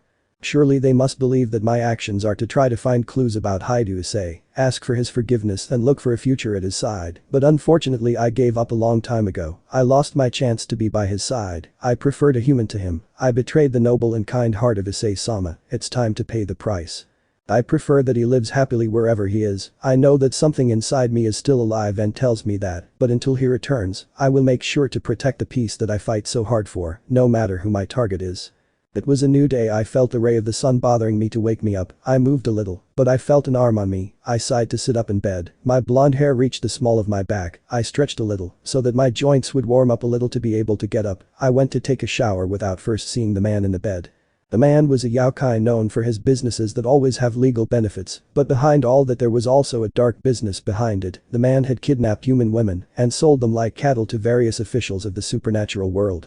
Saying he was a bad lover was a lie. I can almost say he is comparable to Surzich's, but nothing I haven't tried before. I felt some pity for his wife and daughters, but I shook my head, erasing those thoughts from me. Unfortunately, even though I want him dead, he is still useful to me. He is the best informant I have so far.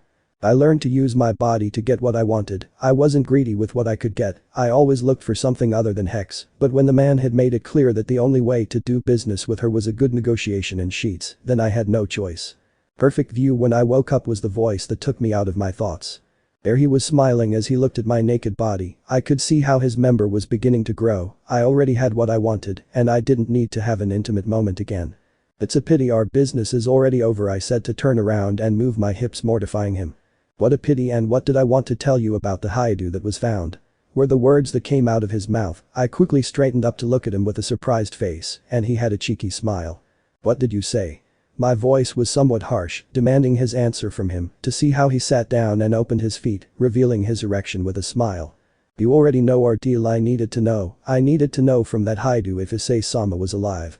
I approached him, moving my hips to kneel, and placed his member on my lips to swallow half of it while rubbing my tongue with this piece of meat. Yes, that's it, my wife doesn't come close to what you do. Oh, were the moans that came out of her mouth because of my oral work from her.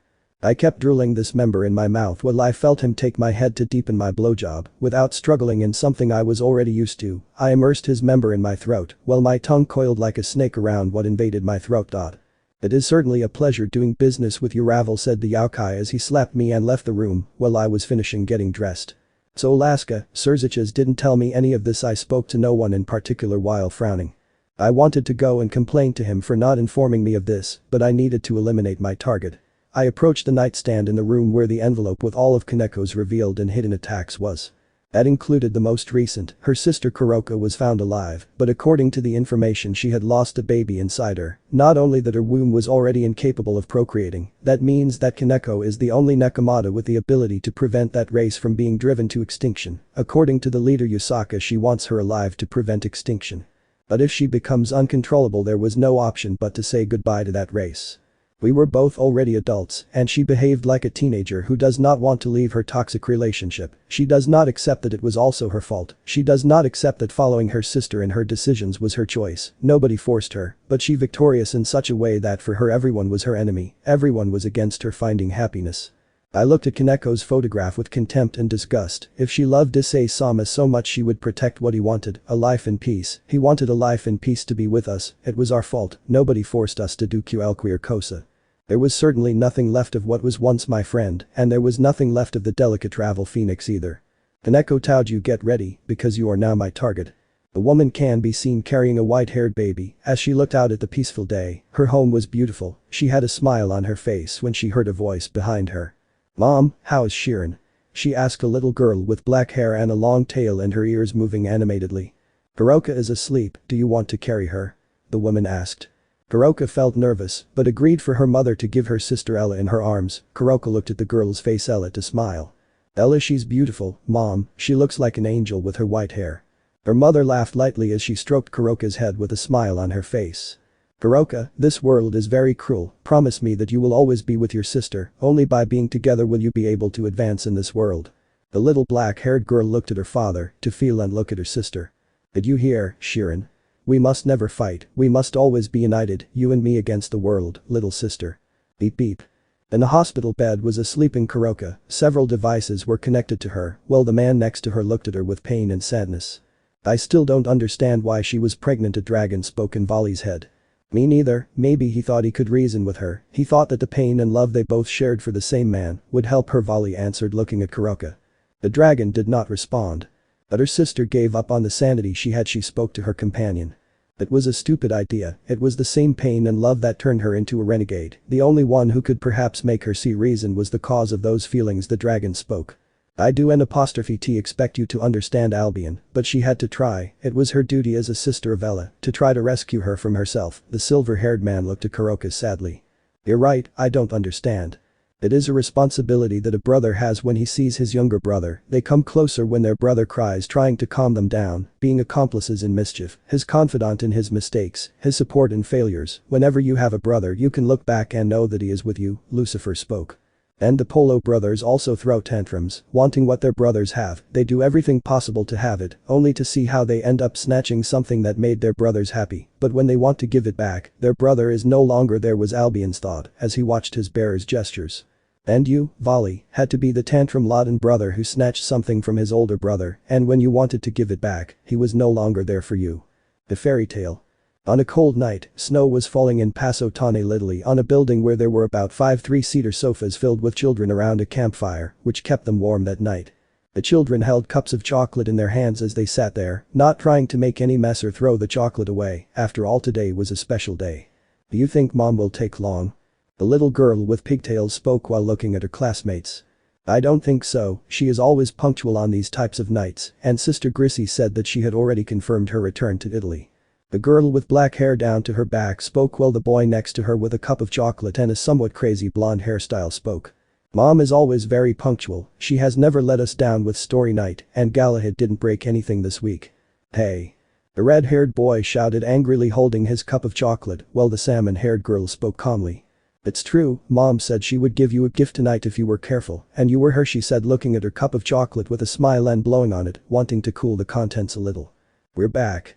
The children quickly stood up and placed their chocolates on the nearby tables and ran to the entrance to see a blonde woman with green eyes walk through the door with a smile as she brushed some snow off her coat. Mother.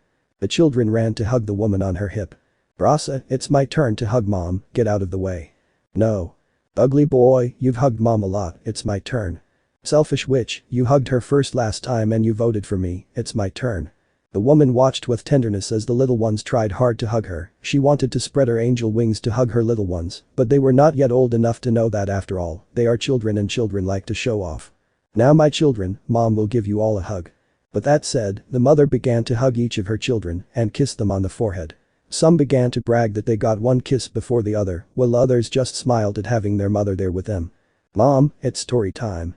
The brown-haired boy spoke to her in a somewhat pleading voice. She just smiled fondly and agreed to begin walking to the room where the children were before. They ran, or some pulled her to speed up the pace. She saw that her chair was already prepared next to the fireplace, and there were a lot of blankets and cushions, waiting to be used by the children. She smiled with affection and love, these children were her life since it happened.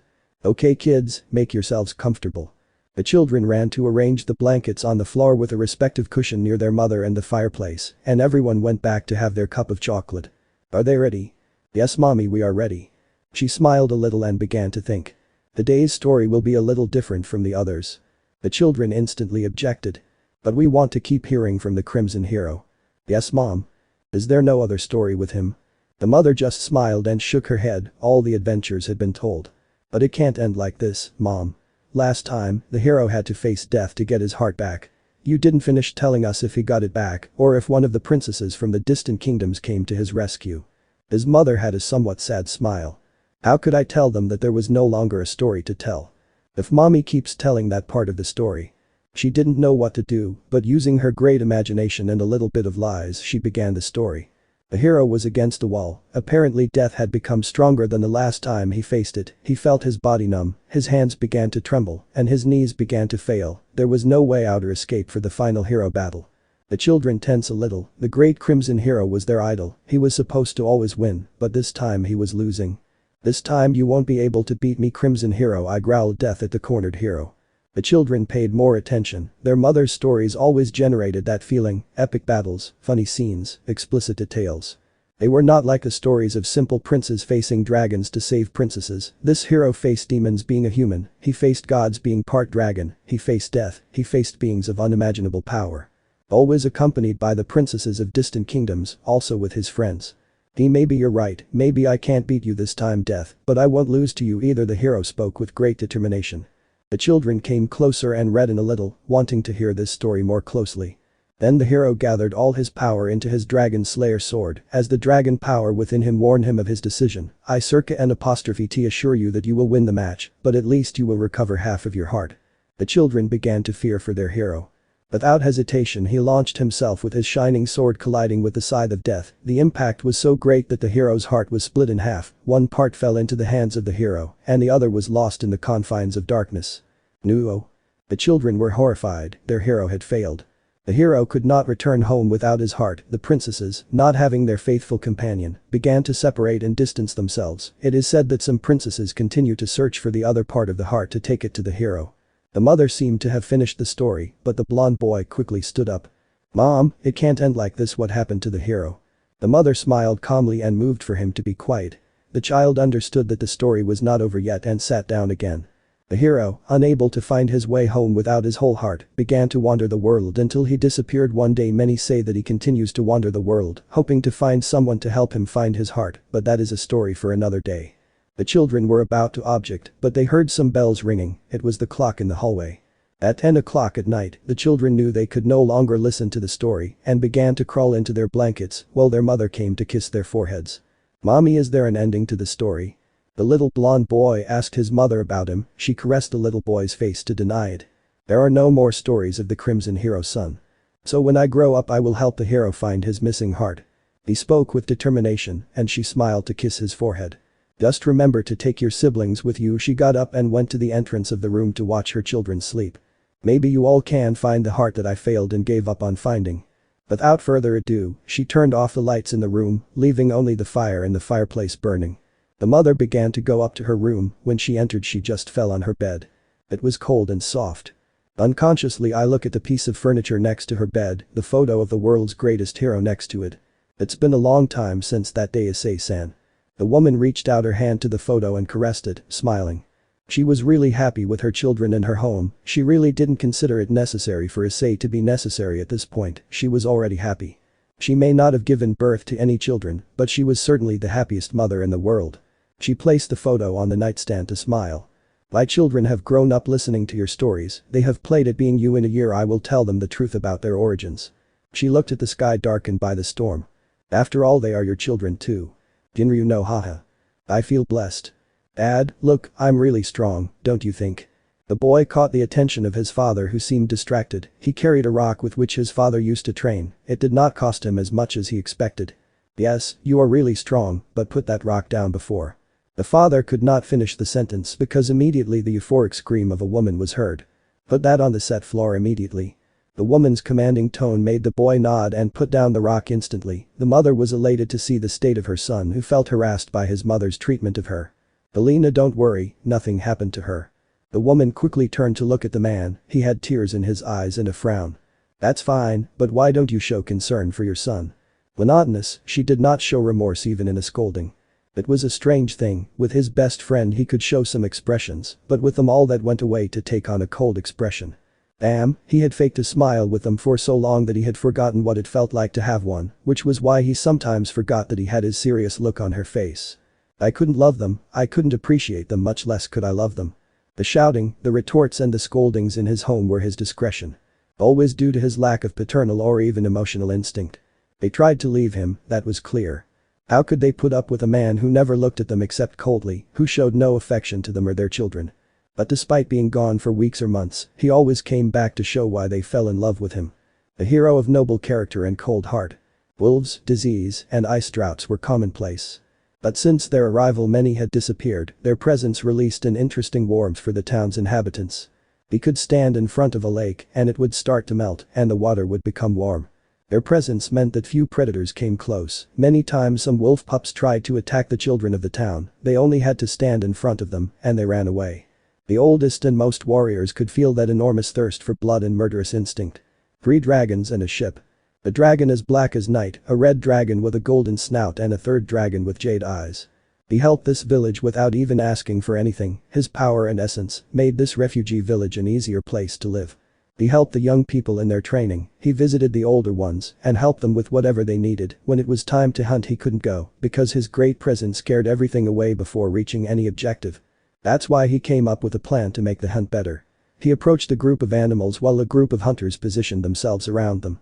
The animals ran away without even paying attention to the other hunters.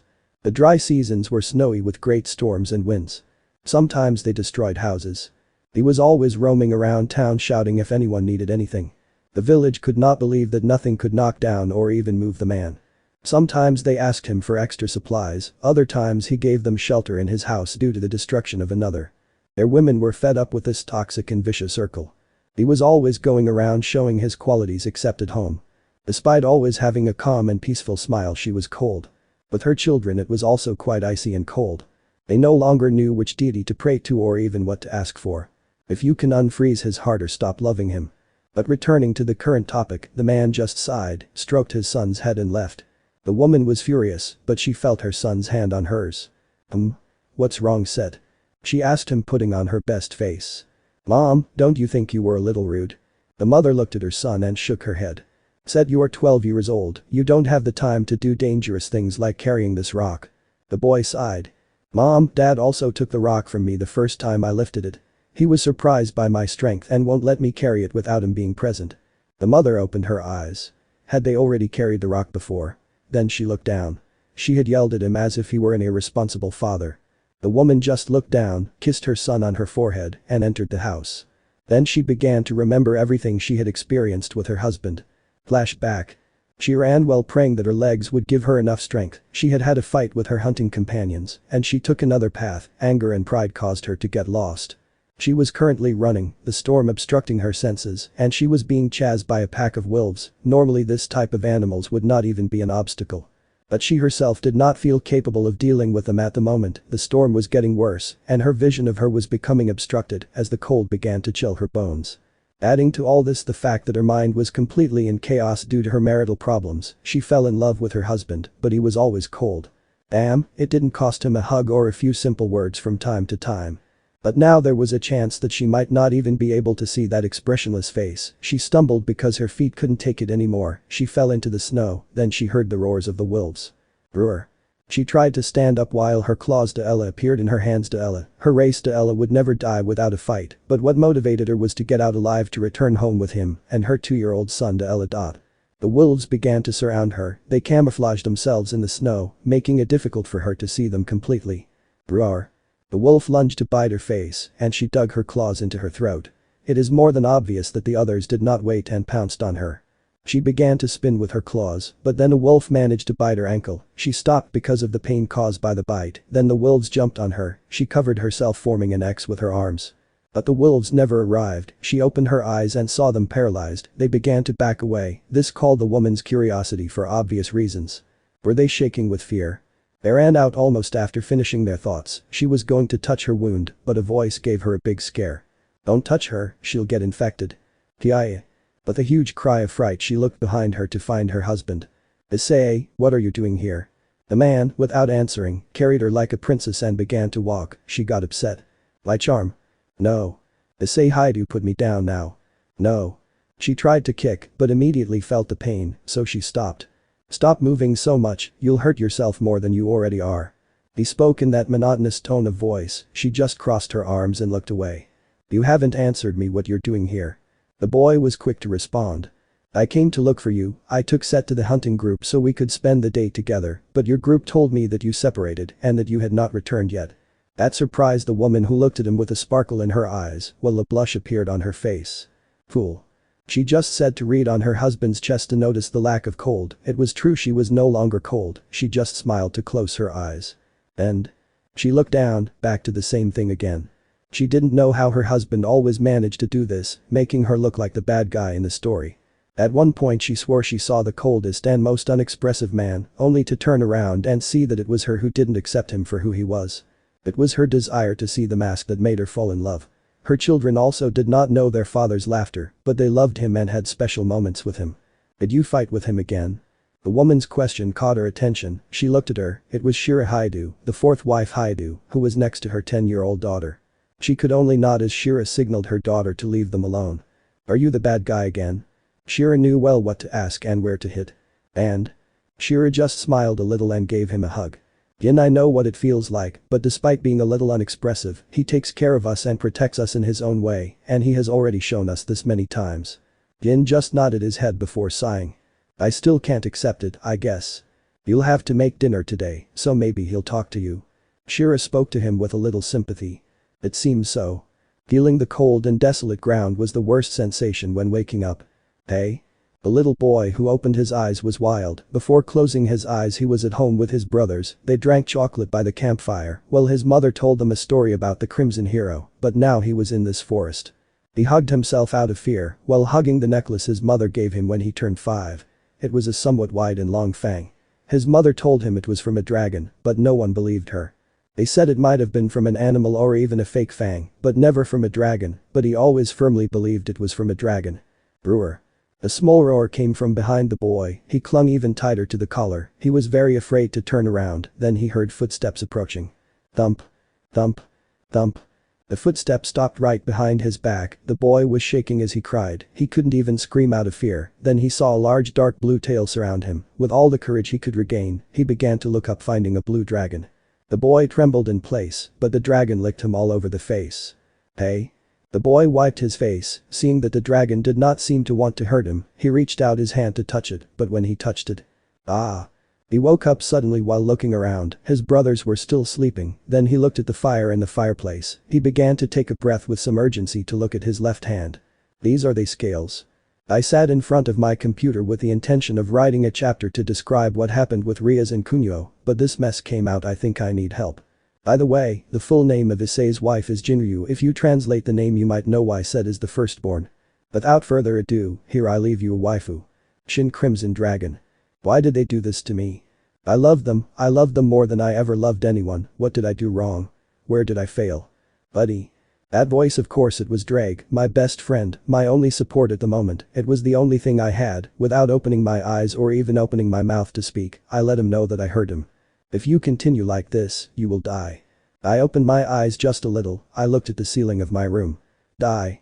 That option didn't sound so unpleasant at the moment, but I raised my left arm until I had it in front of my face. The curse of love is consuming you. Being half demon helps you not to die so quickly, but it doesn't mean you can evade the effects forever. I see, it was quite ironic. I died for them, I came back from death for them, and their own hand condemned me. I just closed my eyes while trying to forget those memories. Friend, I don't want to see a great dragon die like this. I lowered my arm again and immersed myself in my thoughts, dying for love. It didn't sound so bad. I hope you can take my request, my friend. That caught my attention. Drake had a request. That was new. I don't want to see my strongest wielder collapse because of something like this, so I ask you to have one last battle. Die in battle or die in a bed of my own misery. I owed it to Drake. He had put up with a lot of my nonsense. I had stained his name, I had stained his honor. I frowned as I remembered everything he had accomplished. I escaped death more than once. I faced being superior in power to protect them. I broke my back for them, and they just left. Comrade, you're going to destroy the room. I opened my eyes. There were many cracks and things fell to the ground. Apparently I released too much power that lifted furniture and objects from my room while the walls cracked. Who to have a last battle with? Maybe Asen. No, despite being someone very powerful, it is not such a good end to my life to die at the hands of an ex-dragon king. Hugs. He was a relative of Asia. I bet he would completely refuse upon hearing my request. Tiamat. It was a good option. Despite having a truce, she would not waste the opportunity to kill one of Drake's users, although I think she would also do it for Reina Dragon's pride of her. Brid. I don't think he wants to see the boy he rescued from death made of his own flesh. Ask him to kill him. Office. No, despite being the same as always, for some reason he has been avoiding me frequently. Prompt steal. In fact, he doesn't seem like such a bad option. He's a very powerful dragon who understands the principles of dragon pride.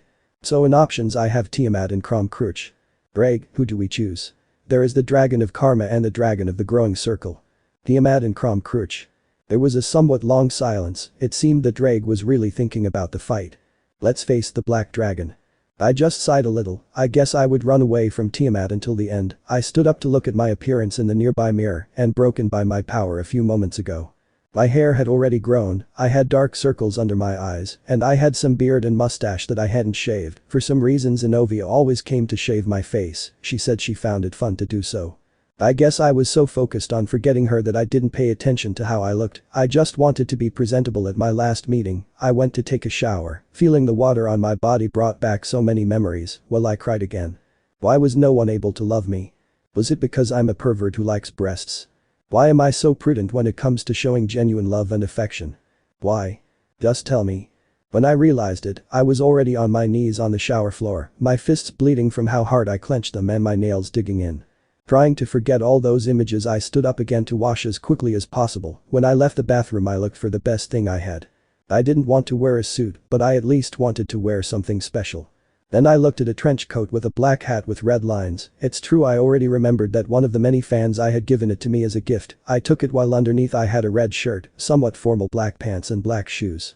I looked in the mirror for the last time. I guess this is the last time I look at myself. I started walking through the halls of this empty mansion, passing by the girls' rooms, remembering their voices calling me before saying goodnight. When I got to the elevator, it opened like many memories, seeing Asia run to catch up with me, hearing Irina stop the elevator, Kuroka climbing on her cat-shaped shoulders. I pressed the button for the ground floor. Well, those memories were still in my mind. If we were so happy, then why? Why? Pam. Before I knew it, I had already punched my fist through an elevator wall while screaming my teeth in anger. Was it so hard to just treat him like any other friend? When I reached the end and the elevator door opened, I went out alone with the intention of leaving as soon as possible. While I walked there, ghosts and voices began to sound in various corners of the room. Whereas. Issei-san. Ice-kun. Senpai. Naya. Issei-sama. Issei-kun. Haidu-kun. Issei dono. Palance. I screamed, unable to contain my power and anger any longer, as things near me flew away and the sky I was standing on burned. I began to breathe with some force and despair. I needed to get out of here now. Without further ado I ran to the door, and when I tried to open it I broke it. I had no control over my strength. I tried to make it as normal as possible and ran out of that place. A few blocks away I began to breathe more calmly as I began to take a slow pace. As I walked I tried to catch my breath a little. I no longer felt those voices in my head, nor that hatred that burns me from the inside. I passed by several places as I prepared to leave the city, this damned life. But one arcade caught my eye, so I smiled a little. Motohama, Mitsuda and I used to come to this arcade. They were beautiful memories. We used to come here to have fun after getting rid of the kendo equipment. Without further ado I just kept walking. Now that I think about it, didn't I pass by the restaurant where my parents and I went to? Well, I guess there's no time to look back now. When I finally left the city I went to a somewhat remote field while surrounding a magic circle and disappeared. I was now in Asen's territories. He smiled a little as I approached. Oh boy, long time no see. The great dragon noticed my presence and came over to greet me, then put on a sad face. He shrank down to a somewhat decent height to stand in front of me. Boy, your heart. I just smile at him. That's right, Asen, that's why I come here. That caught Tannen's attention, who looked at me curiously. The good dragon dies in combat. He opened his eyes. He wasn't expecting that answer. He just nodded while looking at me sadly. Are you here to say goodbye? Hardly, Asen, I come to find Crom Cruch. The purple dragon pointed out and turned around as he returned to his original size. He began to enter his cave as he told me. It was an honor to have met and trained you, Issei Haidu, the strongest Sekirite. He entered the cave and in a few seconds Crom came out with his monotonous look while having small dragons nibbling on his head. Long time no see, Haidu Issei, what did you come to look for with me? He asked me and then opened his eyes a little, then his gaze became heavy and sad. The curse of love. He just smiles, to nod. Unfortunately there is no cure, so if you had hope of finding one with me I'm sorry. Don't let him finish. The good dragon meets its end in battle, that's what I came to you for. The dragon softened his gaze to nod and removed the small dragons from his head with his enormous claws and left them on the ground. He took on a human appearance. Does this look okay? He asked me while looking at me. No, I want to sink like a dragon. It was my request. I didn't have access to my power because that would kill me faster even before finishing the fight, but I didn't want him to kill me in human form. I understand, we must withdraw, our fight may harm third parties. Without further ado, he took out his wings and began to fly, and I took out mine as well and began to keep up with him. We spent a few hours flying until we reached a barren land. It was a black island, everything was dead, there were no traces of any civilization. What is this place?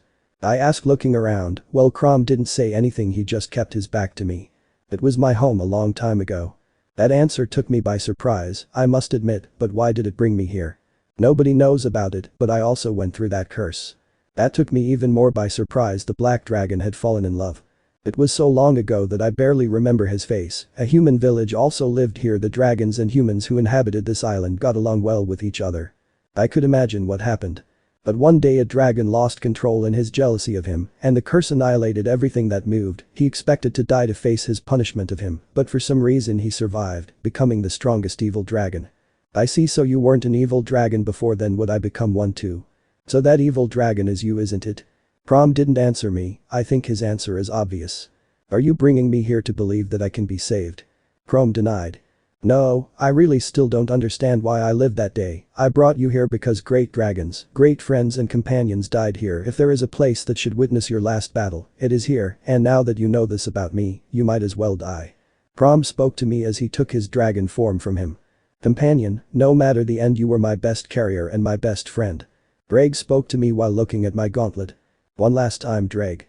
Here we go, mate.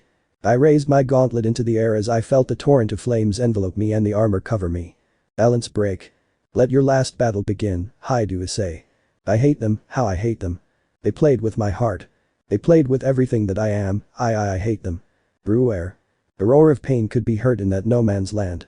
The large amounts of power could be felt from thousands away, but still there was no one to sense them at that distance. A red armor with golden touches was fighting against a black dragon. Both were extremely injured. But the armor fell to his knees as he held his heart. If they didn't love me, why didn't they tell me? I loved them with all my heart. The black dragon did not miss the opportunity and gave a great roar accompanied with a torrent of black flames.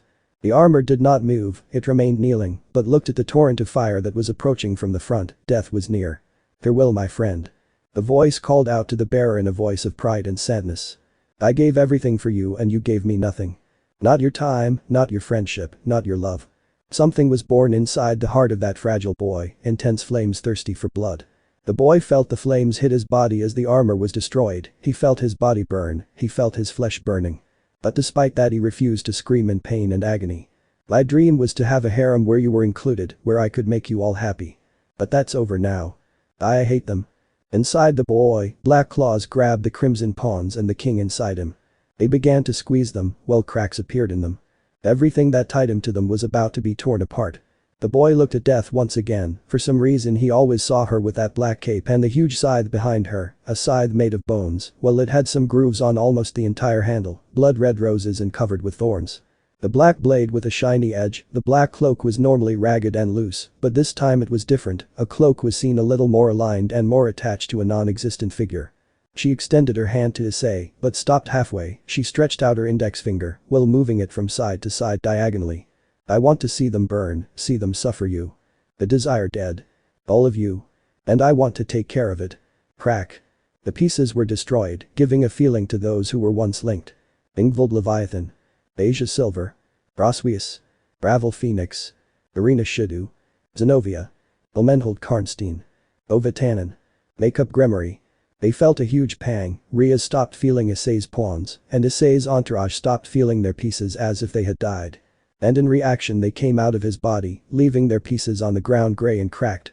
His body began to ache, his senses began to sharpen as his heart was covered in darkness, his body began to burst as the barriers began to shatter, he began to grow as he felt his body tear apart and come back together. The black dragon watched this in astonishment, the opponent he was thinking was dead was turning into a dragon, long red and black flames came out of his body as he roared at the sky. The dragon was powerless, its eyes jade with red, its body red with black. Prom Kruich launched himself at that dragon, he knew what had happened. Currently his only goal is to kill the one who generated those feelings of hatred that contained anger. If he did not stop him, he would become the enemy of everything he once defended, and as a dragon he knows better than anyone the pride that Issei had before becoming that dragon. Brewer. Brewer. Both of them launched themselves against each other, with the intention of killing each other, one to save the image that the brown-haired boy built before becoming an evil dragon and the other, because he was getting in the way of fulfilling his goal. Killing those who broke his heart from him. Then an arcade blonde was having a date with some friends from school, they weren't bad guys, but they didn't give her much security, she was there more out of commitment than out of love. But then he felt a tug on his body and her heart, he spent a little to regain the balance he lost for a few seconds. Asia-chan, you forgot this. The girl looked in horror at what it was. A wooden bishop colorless and broken, she quickly took it. Then no, I'm sorry, I have to go. Without letting the boys respond, he ran away. That piece was a representation of his friendship and affection for the brown-haired boy. If the piece happened to him, this means that Issei had. Shortly after running to the chestnut's house, she saw a red-haired girl in a restaurant and immediately went in. Riaz one Sama. He called her with her nickname. The aforementioned turned to see the blonde who had tears in her eyes and her heart in her hand. Asia, what's wrong? The young Redeed went to the blonde and she quickly handed her Deela bishop to her Deela. She opened her eyes in horror. Henshi, I have to go. She took Asia by the hand and left the restaurant. The boy was worried, she never ran away like that for nothing, she just hoped that everything would turn out well for the red-haired girl. Finding a dark alley they transported to Issei's house. When they saw everything that had happened, a disaster, the burned floor, the broken walls, objects that flew out, thinking the worst they ran to the brunette's room, finding nothing but a complete disaster in his room. Riaz one unable to bear it any longer, she fainted. The young woman managed to catch her before she hit the ground. She was also trying to understand what had happened. The door was heard opening, to hear the voice of a young woman.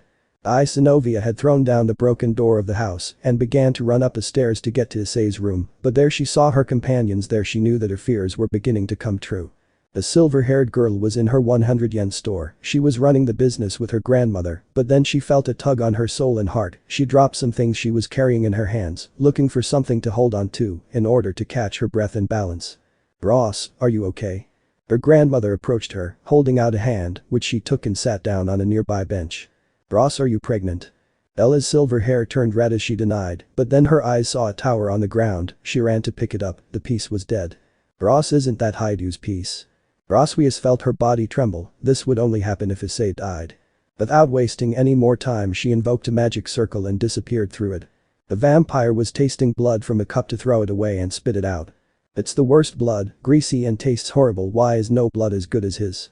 She moaned as she wiped her lips, she felt a huge hole that she interpreted as hunger. But no blood could tolerate it, when tasting it, it felt disgusting and greasy. Then he felt a tug which caught his attention, then he heard a small object hit the ground. That caught the girl's attention, and when she looked down she found 2 pawns. She opened her eyes and went down to pick them up, when she had them in her hands the pawns were dead. I have. The island was almost destroyed, a sign of a battle without equal, a battle to the death. The red dragon was unconscious under a black dragon, which roared with power, spitting its flames against the sky in victory.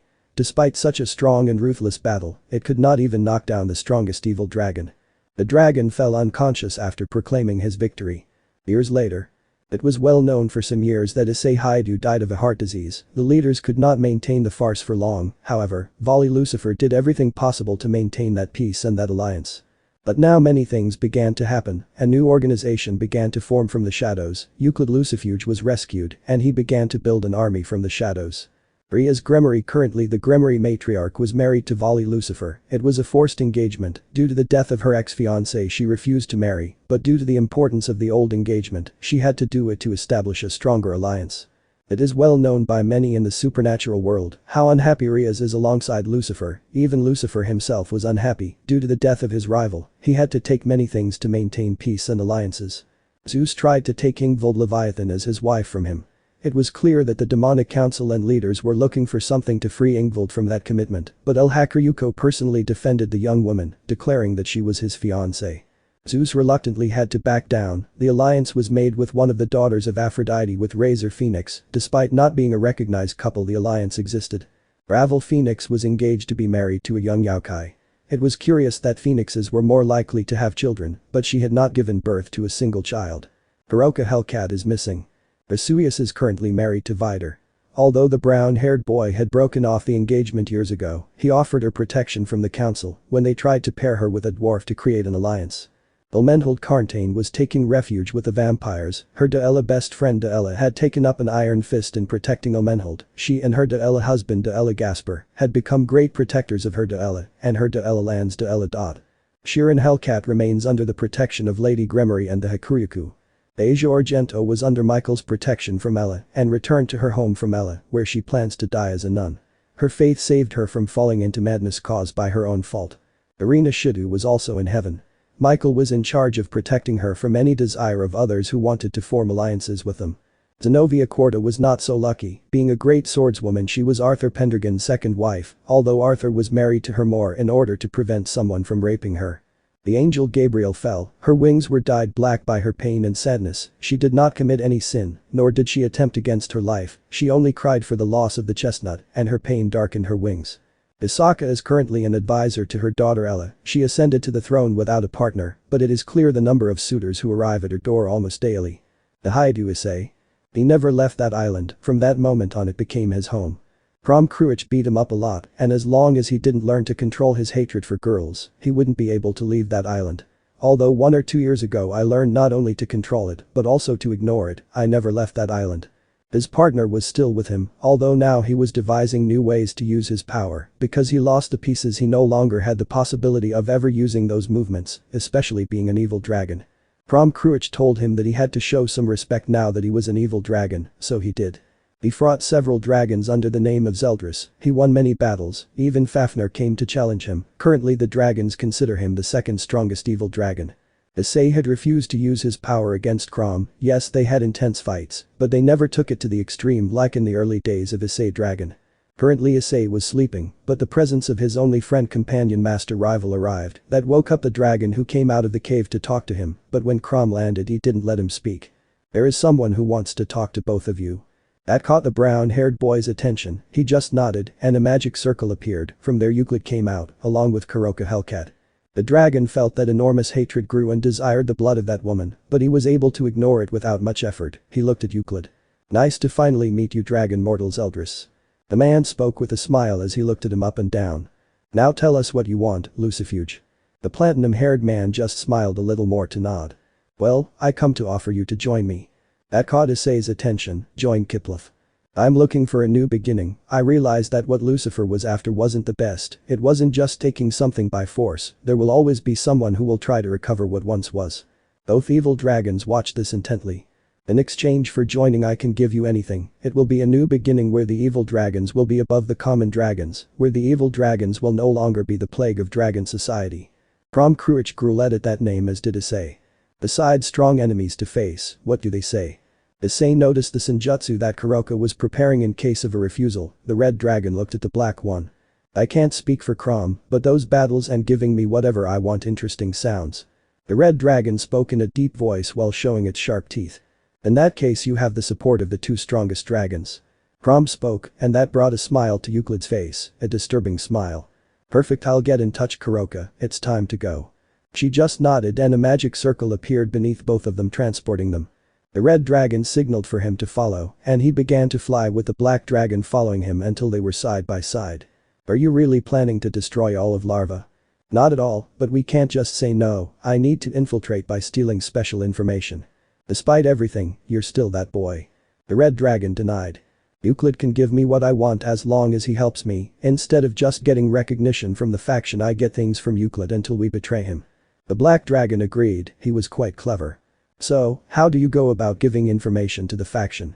My first reward will be Lavinia, we know that she would do anything for her Deela Vali Deela, so she would be my informant in the faction. The black dragon looked at his flying companion.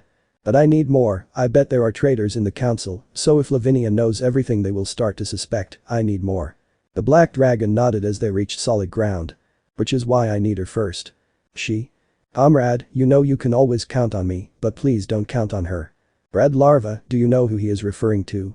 Yes, mate, be careful what you do. A smile appeared on the red dragon's face. Calm down, friend, everything will be fine. About 5 months had passed, Euclid's goal was to collect the 13 Longinus. When I asked why he answered that Elohim left a part of his being in all the Longinus, for that reason they could reach the level of a god, he was going to gather them and destroy them to obtain that power of Elohim, to be able to destroy everything and start the world as he was pleased. Without anything of what it once was, one thing was clear: if this plan is really effective, then it is more dangerous than I think. But according to what he told me, he has preparations before going after the authentic Longinus. One example was to get the Holy Grail, but for that we had to weaken the factions so that they wouldn't go to help the vampires. Gasper had become a great obstacle, but that's what we were here for. I had to start my plans as soon as possible. The Euclid organization had successfully carried out its first strike. Objective: destroy Lilith City. Despite the great destruction, all of that was a distraction. An evil dragon appeared in the Horiku house and destroyed all the servants and the territory. Lavinia Rinai was kidnapped in that assault. Bali Lucifer was in a rage, his wife had been kidnapped, even though Tiamat's informant had not been able to inform him about this surprise attack, he just hoped that Lavinia was okay. Long time no see, Lavinia. I was speechless, was he really alive? The fallen hero was alive. It was the affectionate nickname she had given to that boy, the one she became fond of. That's how it is. I had thousands of questions. Why didn't he come home? Why did he fake his death? If he was alive, why did his nobles die? What was he doing in a place like this? But he put the pieces together, it wasn't that difficult. You're Zeldris, aren't you? Issei smiled. As clever as ever, but tell me how you came to that solution. Your death and the arrival of a second evil dragon. At first I didn't think they had any relationship, but now that I know you're alive it makes sense. Issei laughed little. You're right. Why? Well, after becoming an evil dragon because of my power, I asked myself, why not? So now I'm with Euclid. An innocent smile was on the brown-haired boy's face. Then Issei started laughing. It's time to start. The brown-haired boy was wiping the sweat from her face, while behind him were 3 women. They were panting from exhaustion while they had blushes and some silly smiles. They were the snitches in the faction and also his infiltrators. In order for Euclid to let them go, he needed to tell him that they were his informants, so they also gave him information about important movements of the factions, and in exchange, he also gave them the same information, taking care that Euclid would not suspect. Due to their rank, they were sometimes in important meetings, and at other times they did not attend so as not to attract attention. Euclid was amazed at what he was doing with the women. As long as they were useful there would be no problem. The information was obviously never incorrect, neither was the one he gave. The women's names were Miss La Bale, mother of Sareog Bale, a woman with great political weight, in addition to being up to date with Venezuelan news and extra data thanks to her. Lavinia Remy, wife of the Hikuryuku, she was exiled despite returning many of her to treat her as a stranger, believing that she may be being mentally manipulated to be a spy. That broke his heart, which the dragon took advantage of. Thanks to her he was able to reach Miss La Bale. Finally the informant on the dragons. Tiamat. The dragon fell silent before the dragon's Eldris and surrendered to him. He was preparing according to the last meeting to which Crom was not invited because they were suspecting him of planning to attack Kyoto with the Chinese Yaokai. The objective of the Yaokai was to have Kunio and Yusaka. He planned to go for Yusaka, but a certain hatred grew in him at the thought of it. But I don't know, to tell the truth he would only use her as an informant, he wasn't planning on sleeping with her.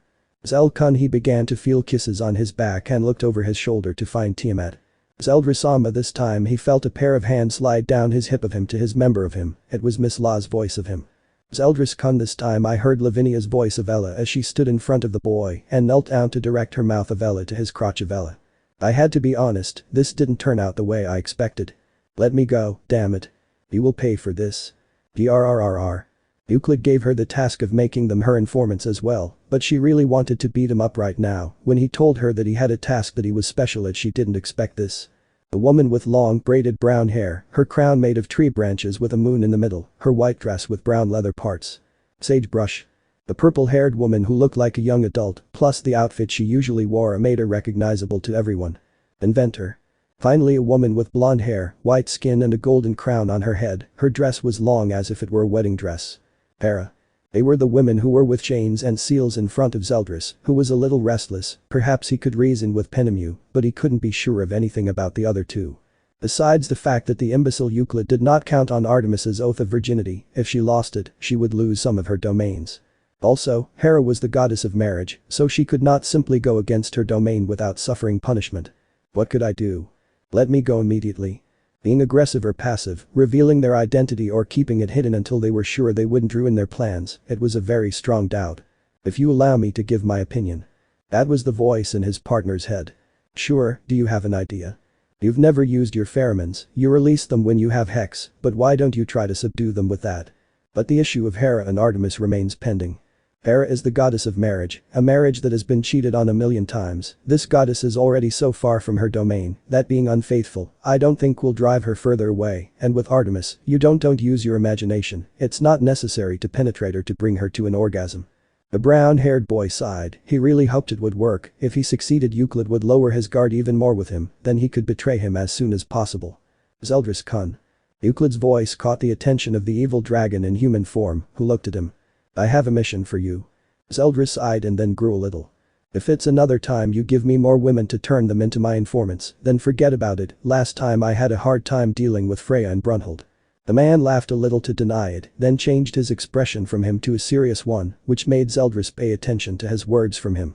The time has come to go for the Holy Grail. Seeing my surprised face, he began to explain to me. The underworld has not been able to restore itself after 2 consecutive attacks. The Japanese Yokai managed to evade its overthrow due to the presence of the Dragon Queen Tiamat and the help of Bo-Katan, but they are still very weak. The angels, despite coming down to help you flames, are a great poison against them. I am the Antichrist for the angels practically. The Greeks are also weak because Artemis sold us to a group of demigods under her command. She begged me not to touch her Deela hunters, and so I did, but in order not to make him suspicious I did not kill all the demigods, they fled after recognizing my dragon form. The reason it took Euclid almost 2 years to go for the Holy Grail is because of me. I have sold a lot of their important plans, unfortunately not as many as I would like. We still don't know the use of the Grail, but I suppose she wants to bring someone back from the dead. My question is, who? Lavinia has investigated her family or beings who were by her side. But he hasn't found anything. I don't think it's Resenvim because Euclid is now in charge. He doesn't seem like he wants to be another minion again. I just hope this bastard reveals his plan soon. I understand.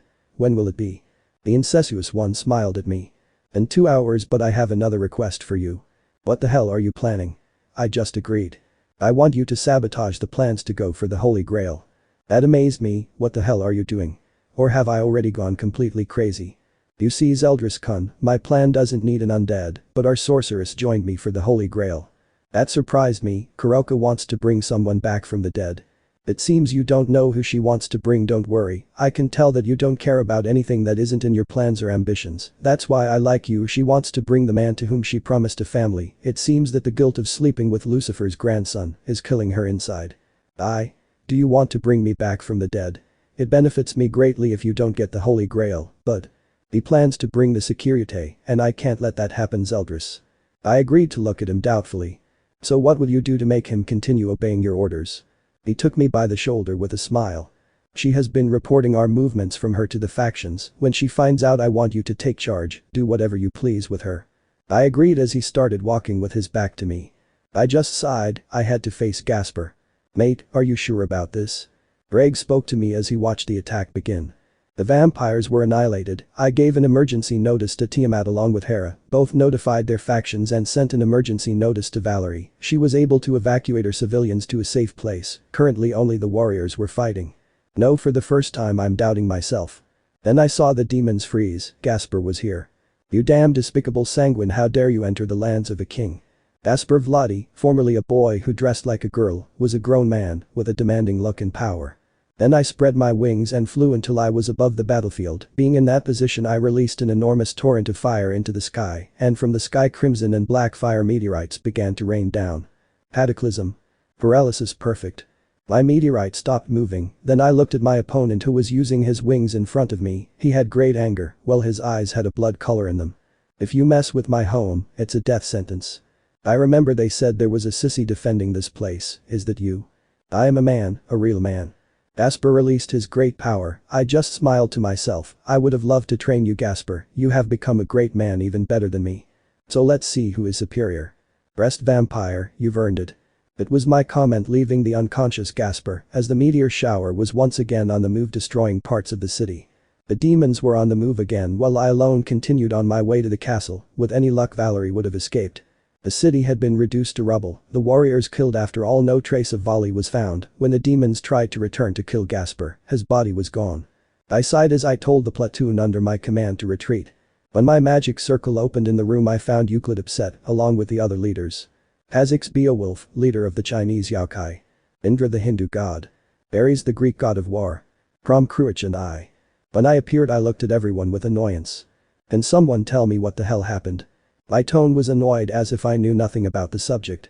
It seems that conscience affects Kuroka. She betrayed us as soon as she found out about the attack. I frowned in annoyance.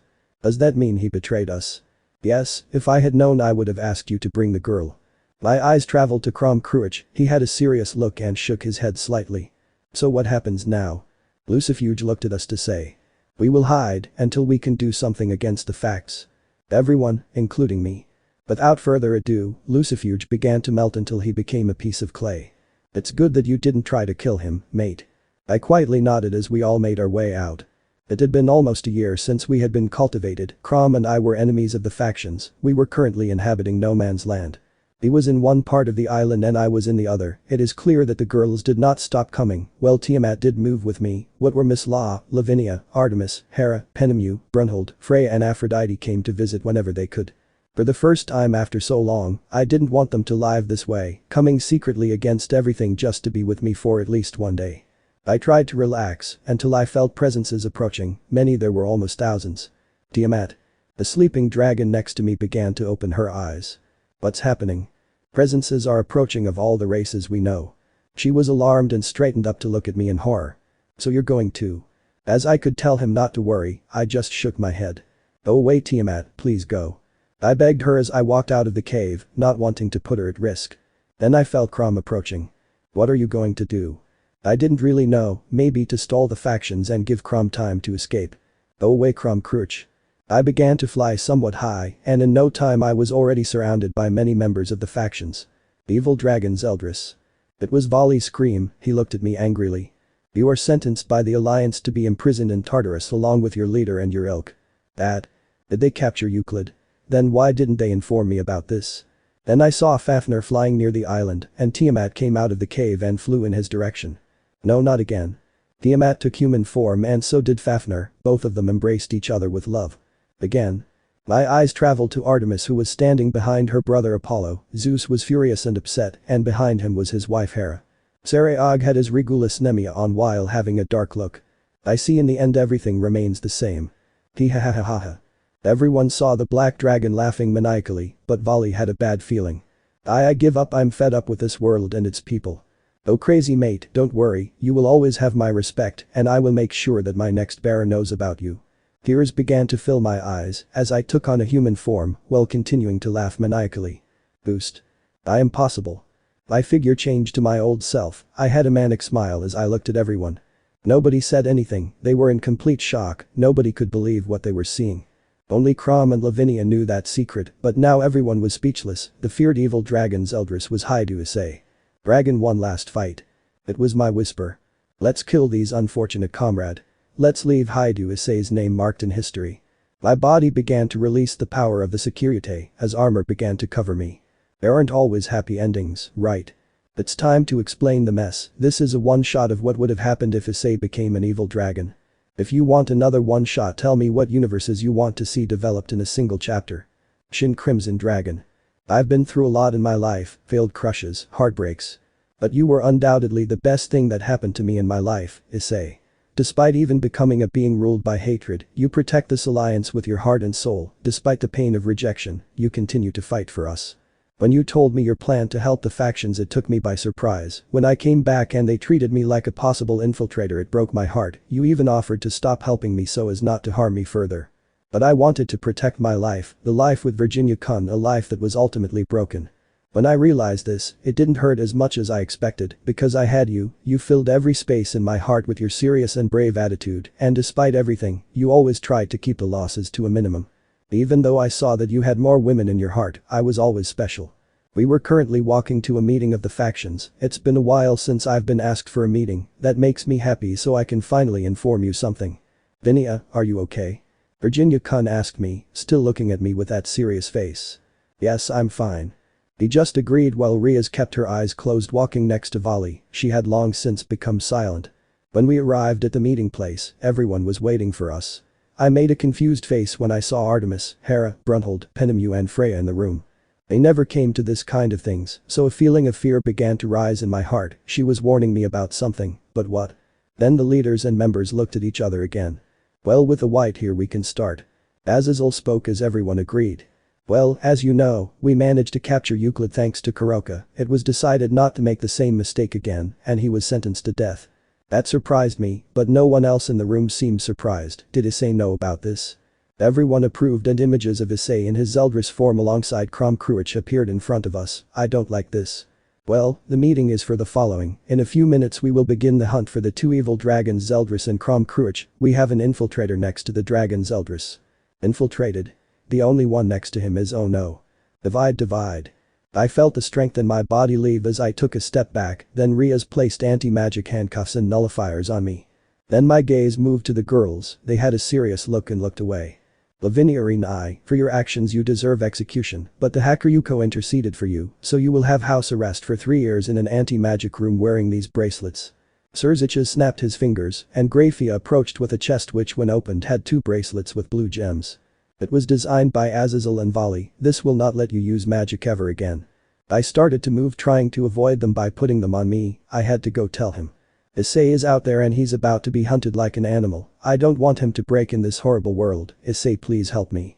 My gaze remained on them, we promised each other to protect him, to help him. Traitorous bitches.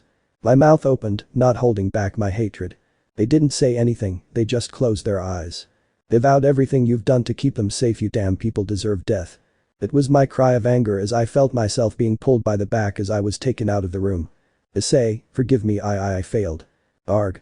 Throw the last piece of furniture out of this room and fall to your knees on the floor and cry. I'm stupid, I'm useless, Issei must be devastated by now. Arg. I screamed in pain as I hugged myself, I was so gullible to believe in them, I thought we were friends. I thought that together we understood Issei's purpose and objective, he knew how dangerous Euclid could be, it was thanks to Issei who thwarted many of his plans that we managed to win. Click. The door lock was opened, there I saw Riaz looking at me with pity. They already left for the mission. I looked at her with hatred, she started all this. She was getting close to me.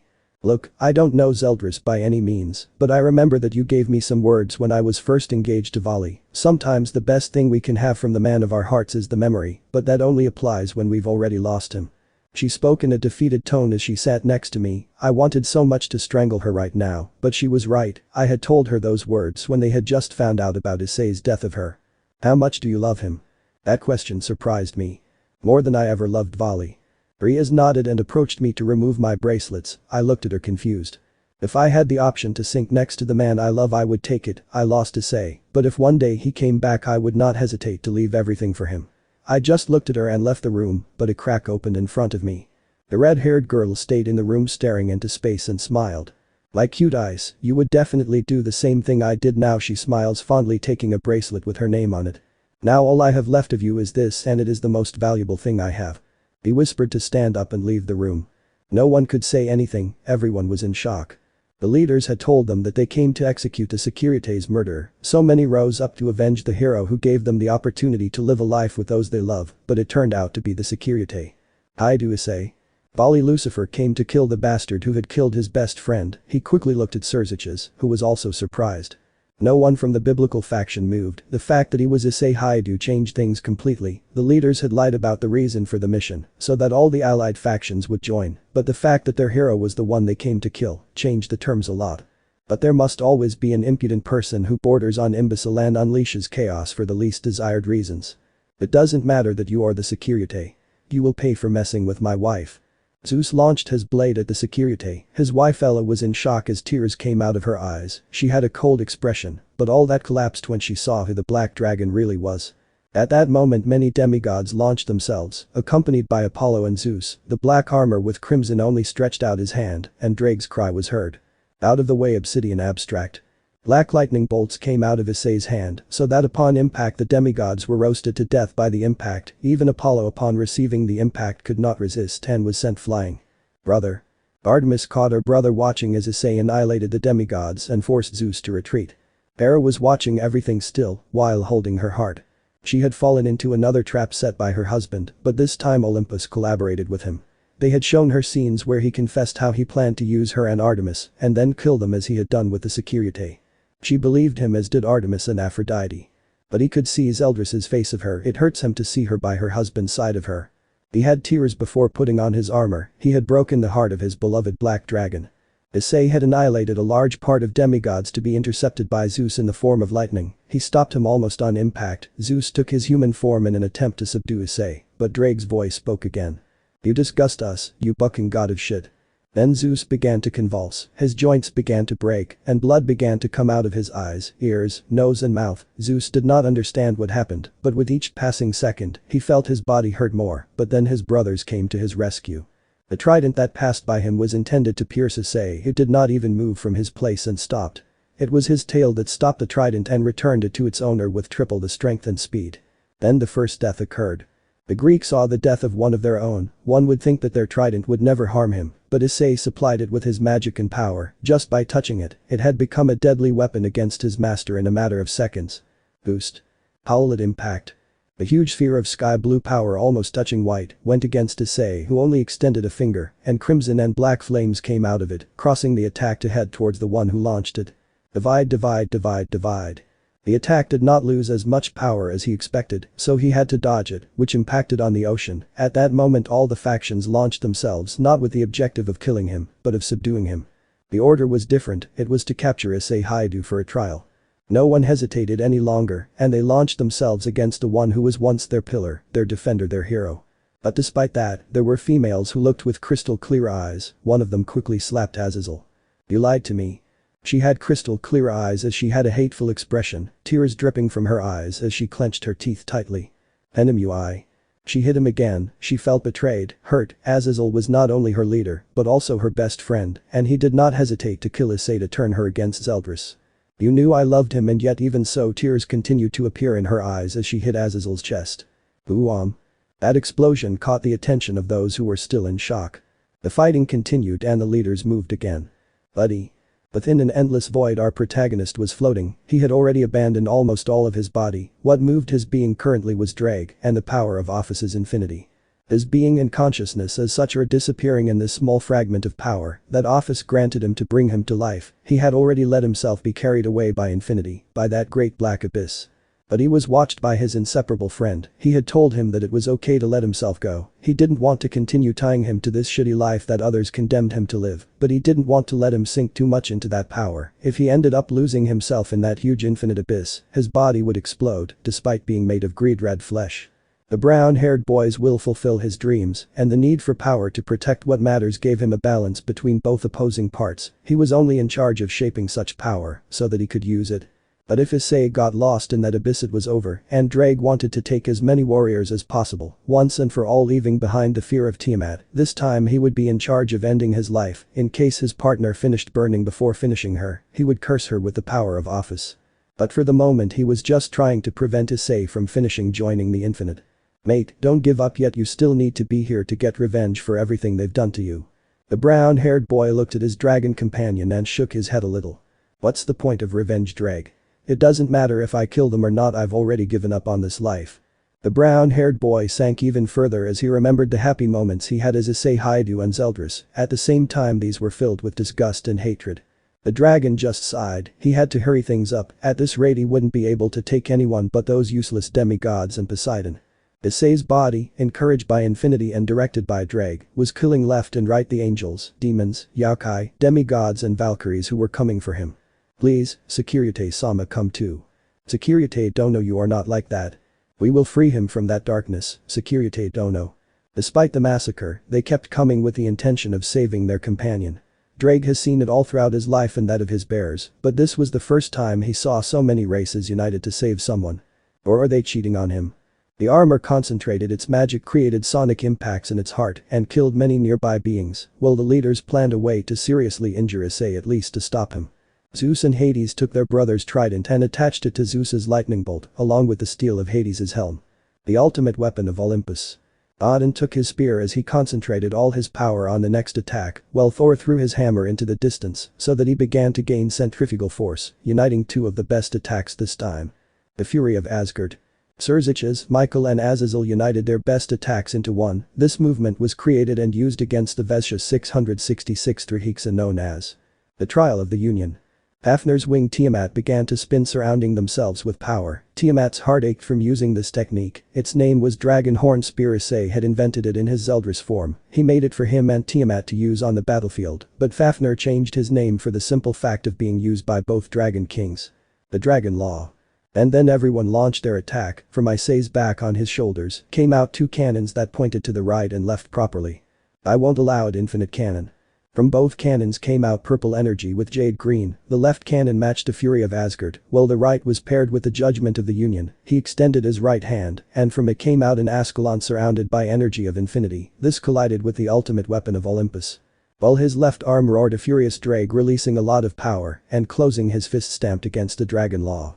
The power was running out and the enemy attacks continued to advance. He couldn't stop them forever, no matter how much he wanted them. Drake needed more power, but doing that was already sinking Issei into the deepest part of infinity. I'm sorry, buddy.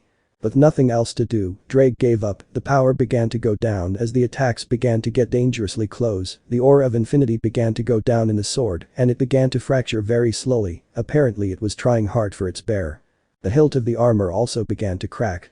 Tiamat, the Dragon Queen within the Dragon Law, was surprised to be called by the Crimson Dragon, but she did not expect the following at all. From this moment on, I will make sure that each of my bearers prepares for your death. Even if I take 1,000 bearers, your death will be at the hands of one of them. The women looked at this from afar, all still in shock, and the others just looked away, feeling useless and hating themselves. Slowly each attack began to gain ground, but ultimately what made things worse was the voice that was heard. Divide. The strength had been reduced by half. Issei's body began to lose strength, while his soul and mind began to disappear into that black abyss. Bruoer. The roar of a beast, more specifically a dragon.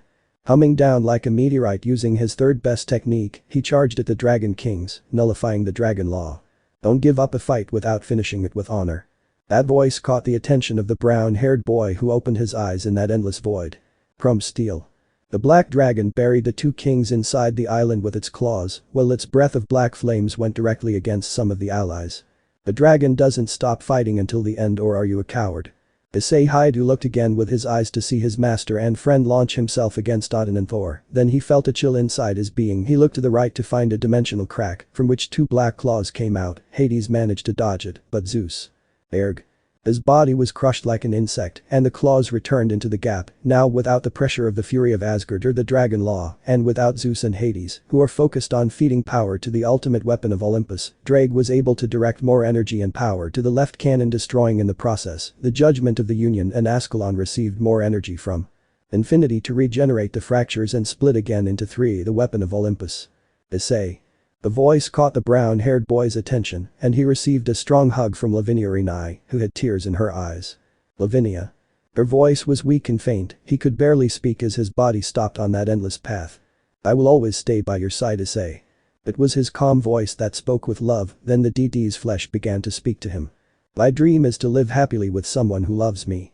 My dream is to live with someone who loves me as I am. My dream is to have a harem. My dream is to be the king of the harem. My dream is to live a life only with them. Dreams lost in the confines of space, in their great power. My dream is to have a life with you.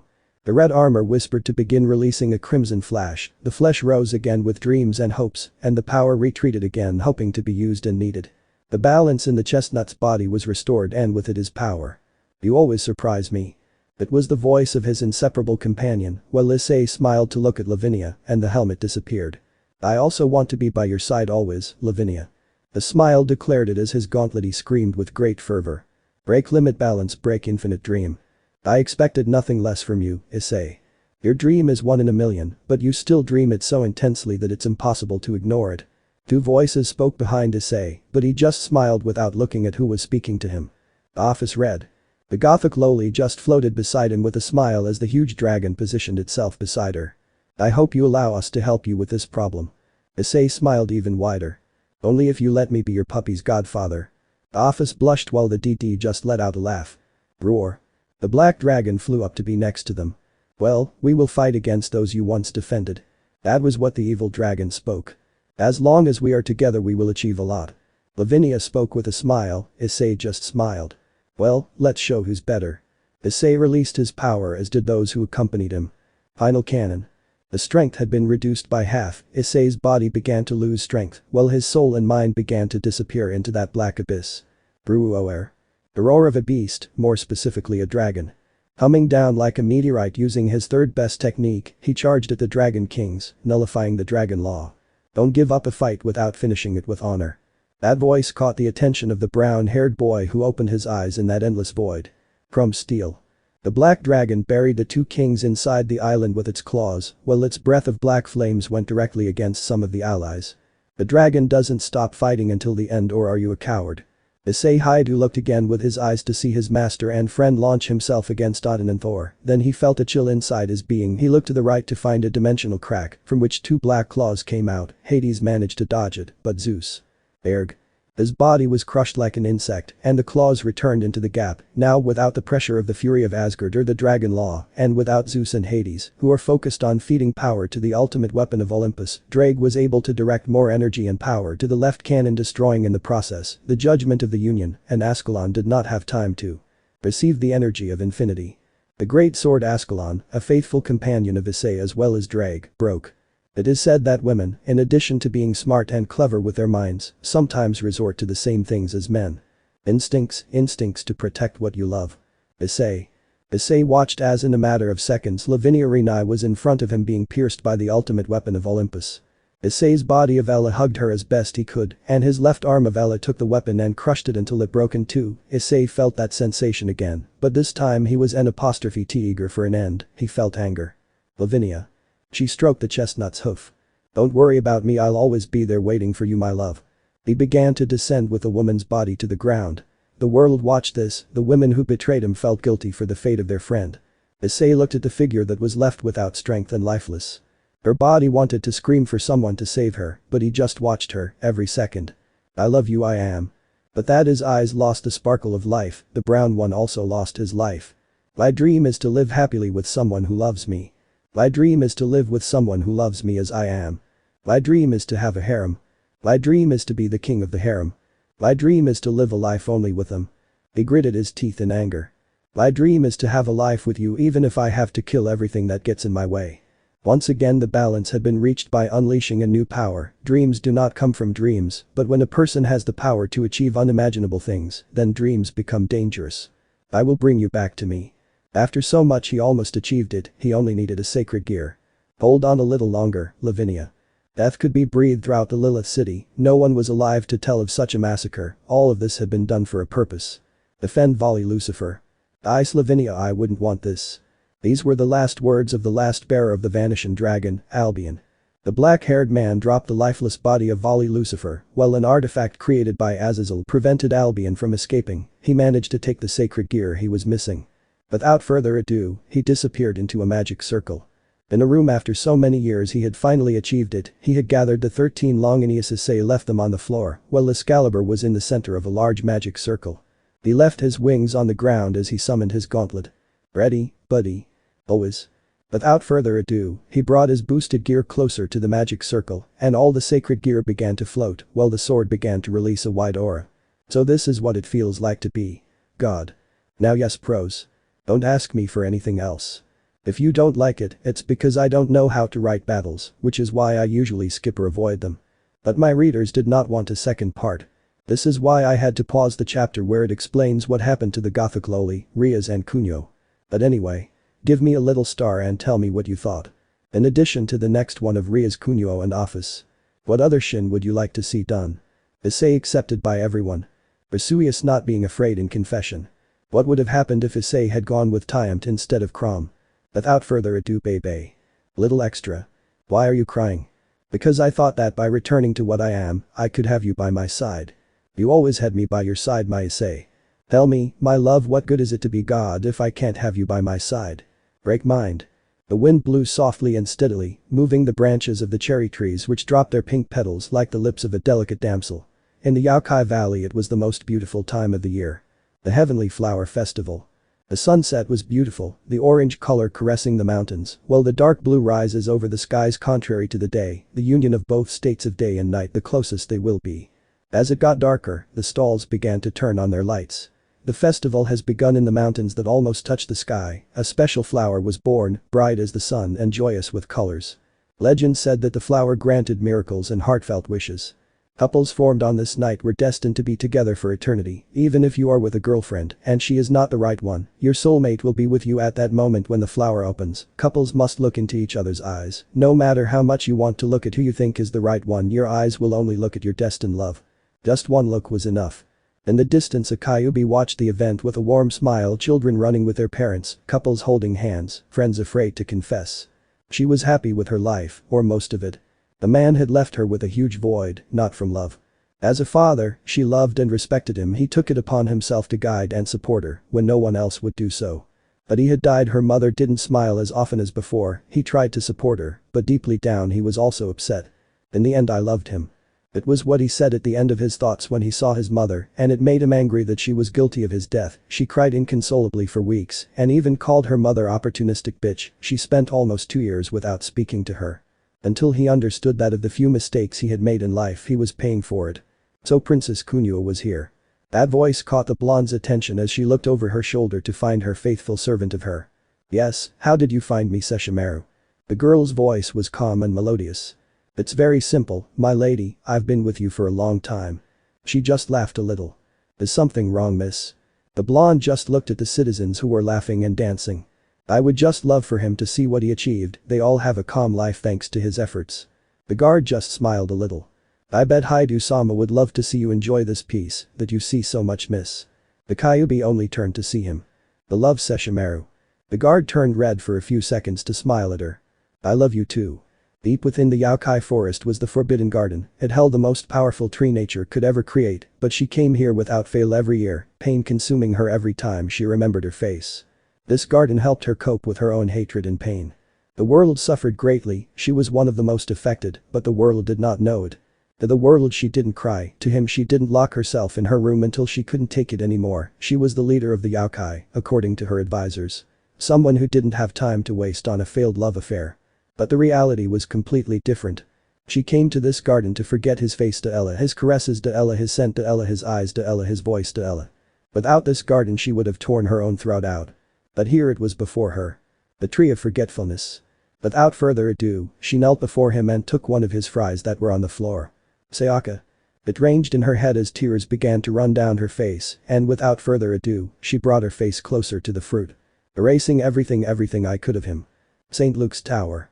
Many people associate monsters with anthropomorphic creatures, large fangs, tentacles, strange, enormous eyes, without the ability to speak and only making sounds in the form of threat and attack. But real monsters can walk among us, being of average height, speaking any language, ranging from someone truly unpleasant to look at to someone completely beautiful. That was what the remaining people in St. Luke's Tower were checking. Blood, corpses in every hallway in the building, men and women unrecognizable to the eye, showing only piles of flesh. All while humming could be heard in the hallways. The fair skin stained by drops of blood, her thin shoes stepping on human remains and crushing organs, her good purple dress was bathed in dark red, while she kept the red on her lips. Was it a product of lipstick, or was the same blood that she passed through her lips trying to remove it? But her red hair was what stood out the most about her, it was the color she left in the hallways she walked through. But despite the massacre, she still kept a smile. She had finally arrived at her destination, the main office. "Listen, I need your help as she's going to kill me." The trembling voice and moans of terror could be heard behind the door as she took a step and calmly knocked on the door. It was the panic squeal as the door was flung open with a smile showing off her perfect hips and enviable youth. "Oh, Issei, you don't have to fear me, I'm your beloved president." The man began to go back away. Why, I'm not Issei." The desk in front of him evaporated the instant he finished that sentence in a crimson aura. No, Ice, you know I don't like it when you lie to me." The man was put against a wall showing a brown-haired man with brown eyes, a turned-up nose, and hair tied in a ponytail like Issei used to tie it in his school. What do you want from me?" The red-haired girl smiled as her aura calmed down. "Let's go back to home, my Ice." The man was crying from panic and fear. But it makes me." She didn't let him finish. "Oh, are you talking about that bitch and the little pig? By the way, I'm going to punish you for that, Ice." "What did you do to them?" She smiled. "Just punish whoever messes with what's mine." More tears of helplessness came out of his face, he had lost his beloved family. He was going to face her, he had nothing left to live for, but when he looked up a strange red circle was in front of him and he was knocked unconscious. Day. They were the sounds of joy as blood ran down his hands and there was a body on his table. "Ready?" She recoiled from her creation. It was a poorly made doll, with human flesh hands that did not match the color of the arms, but what still looked bloody were the eyes and the hair that were still dripping with blood. "You see, my Ice, after so much time I managed to gather all your parts, even this one." She caresses an erect member that was the exact length and size of the brown one. "Oh, my Ice wants action, well, I'll give it to you." Without further ado, she went down to the lower part of the body and began to suck the member. Let me know in the comments below if you guys want the next part. Also check out my other video that has been shown in left. Thank you for watching. If you enjoyed this video, please like and share this video. And have a fantastic day. Bye.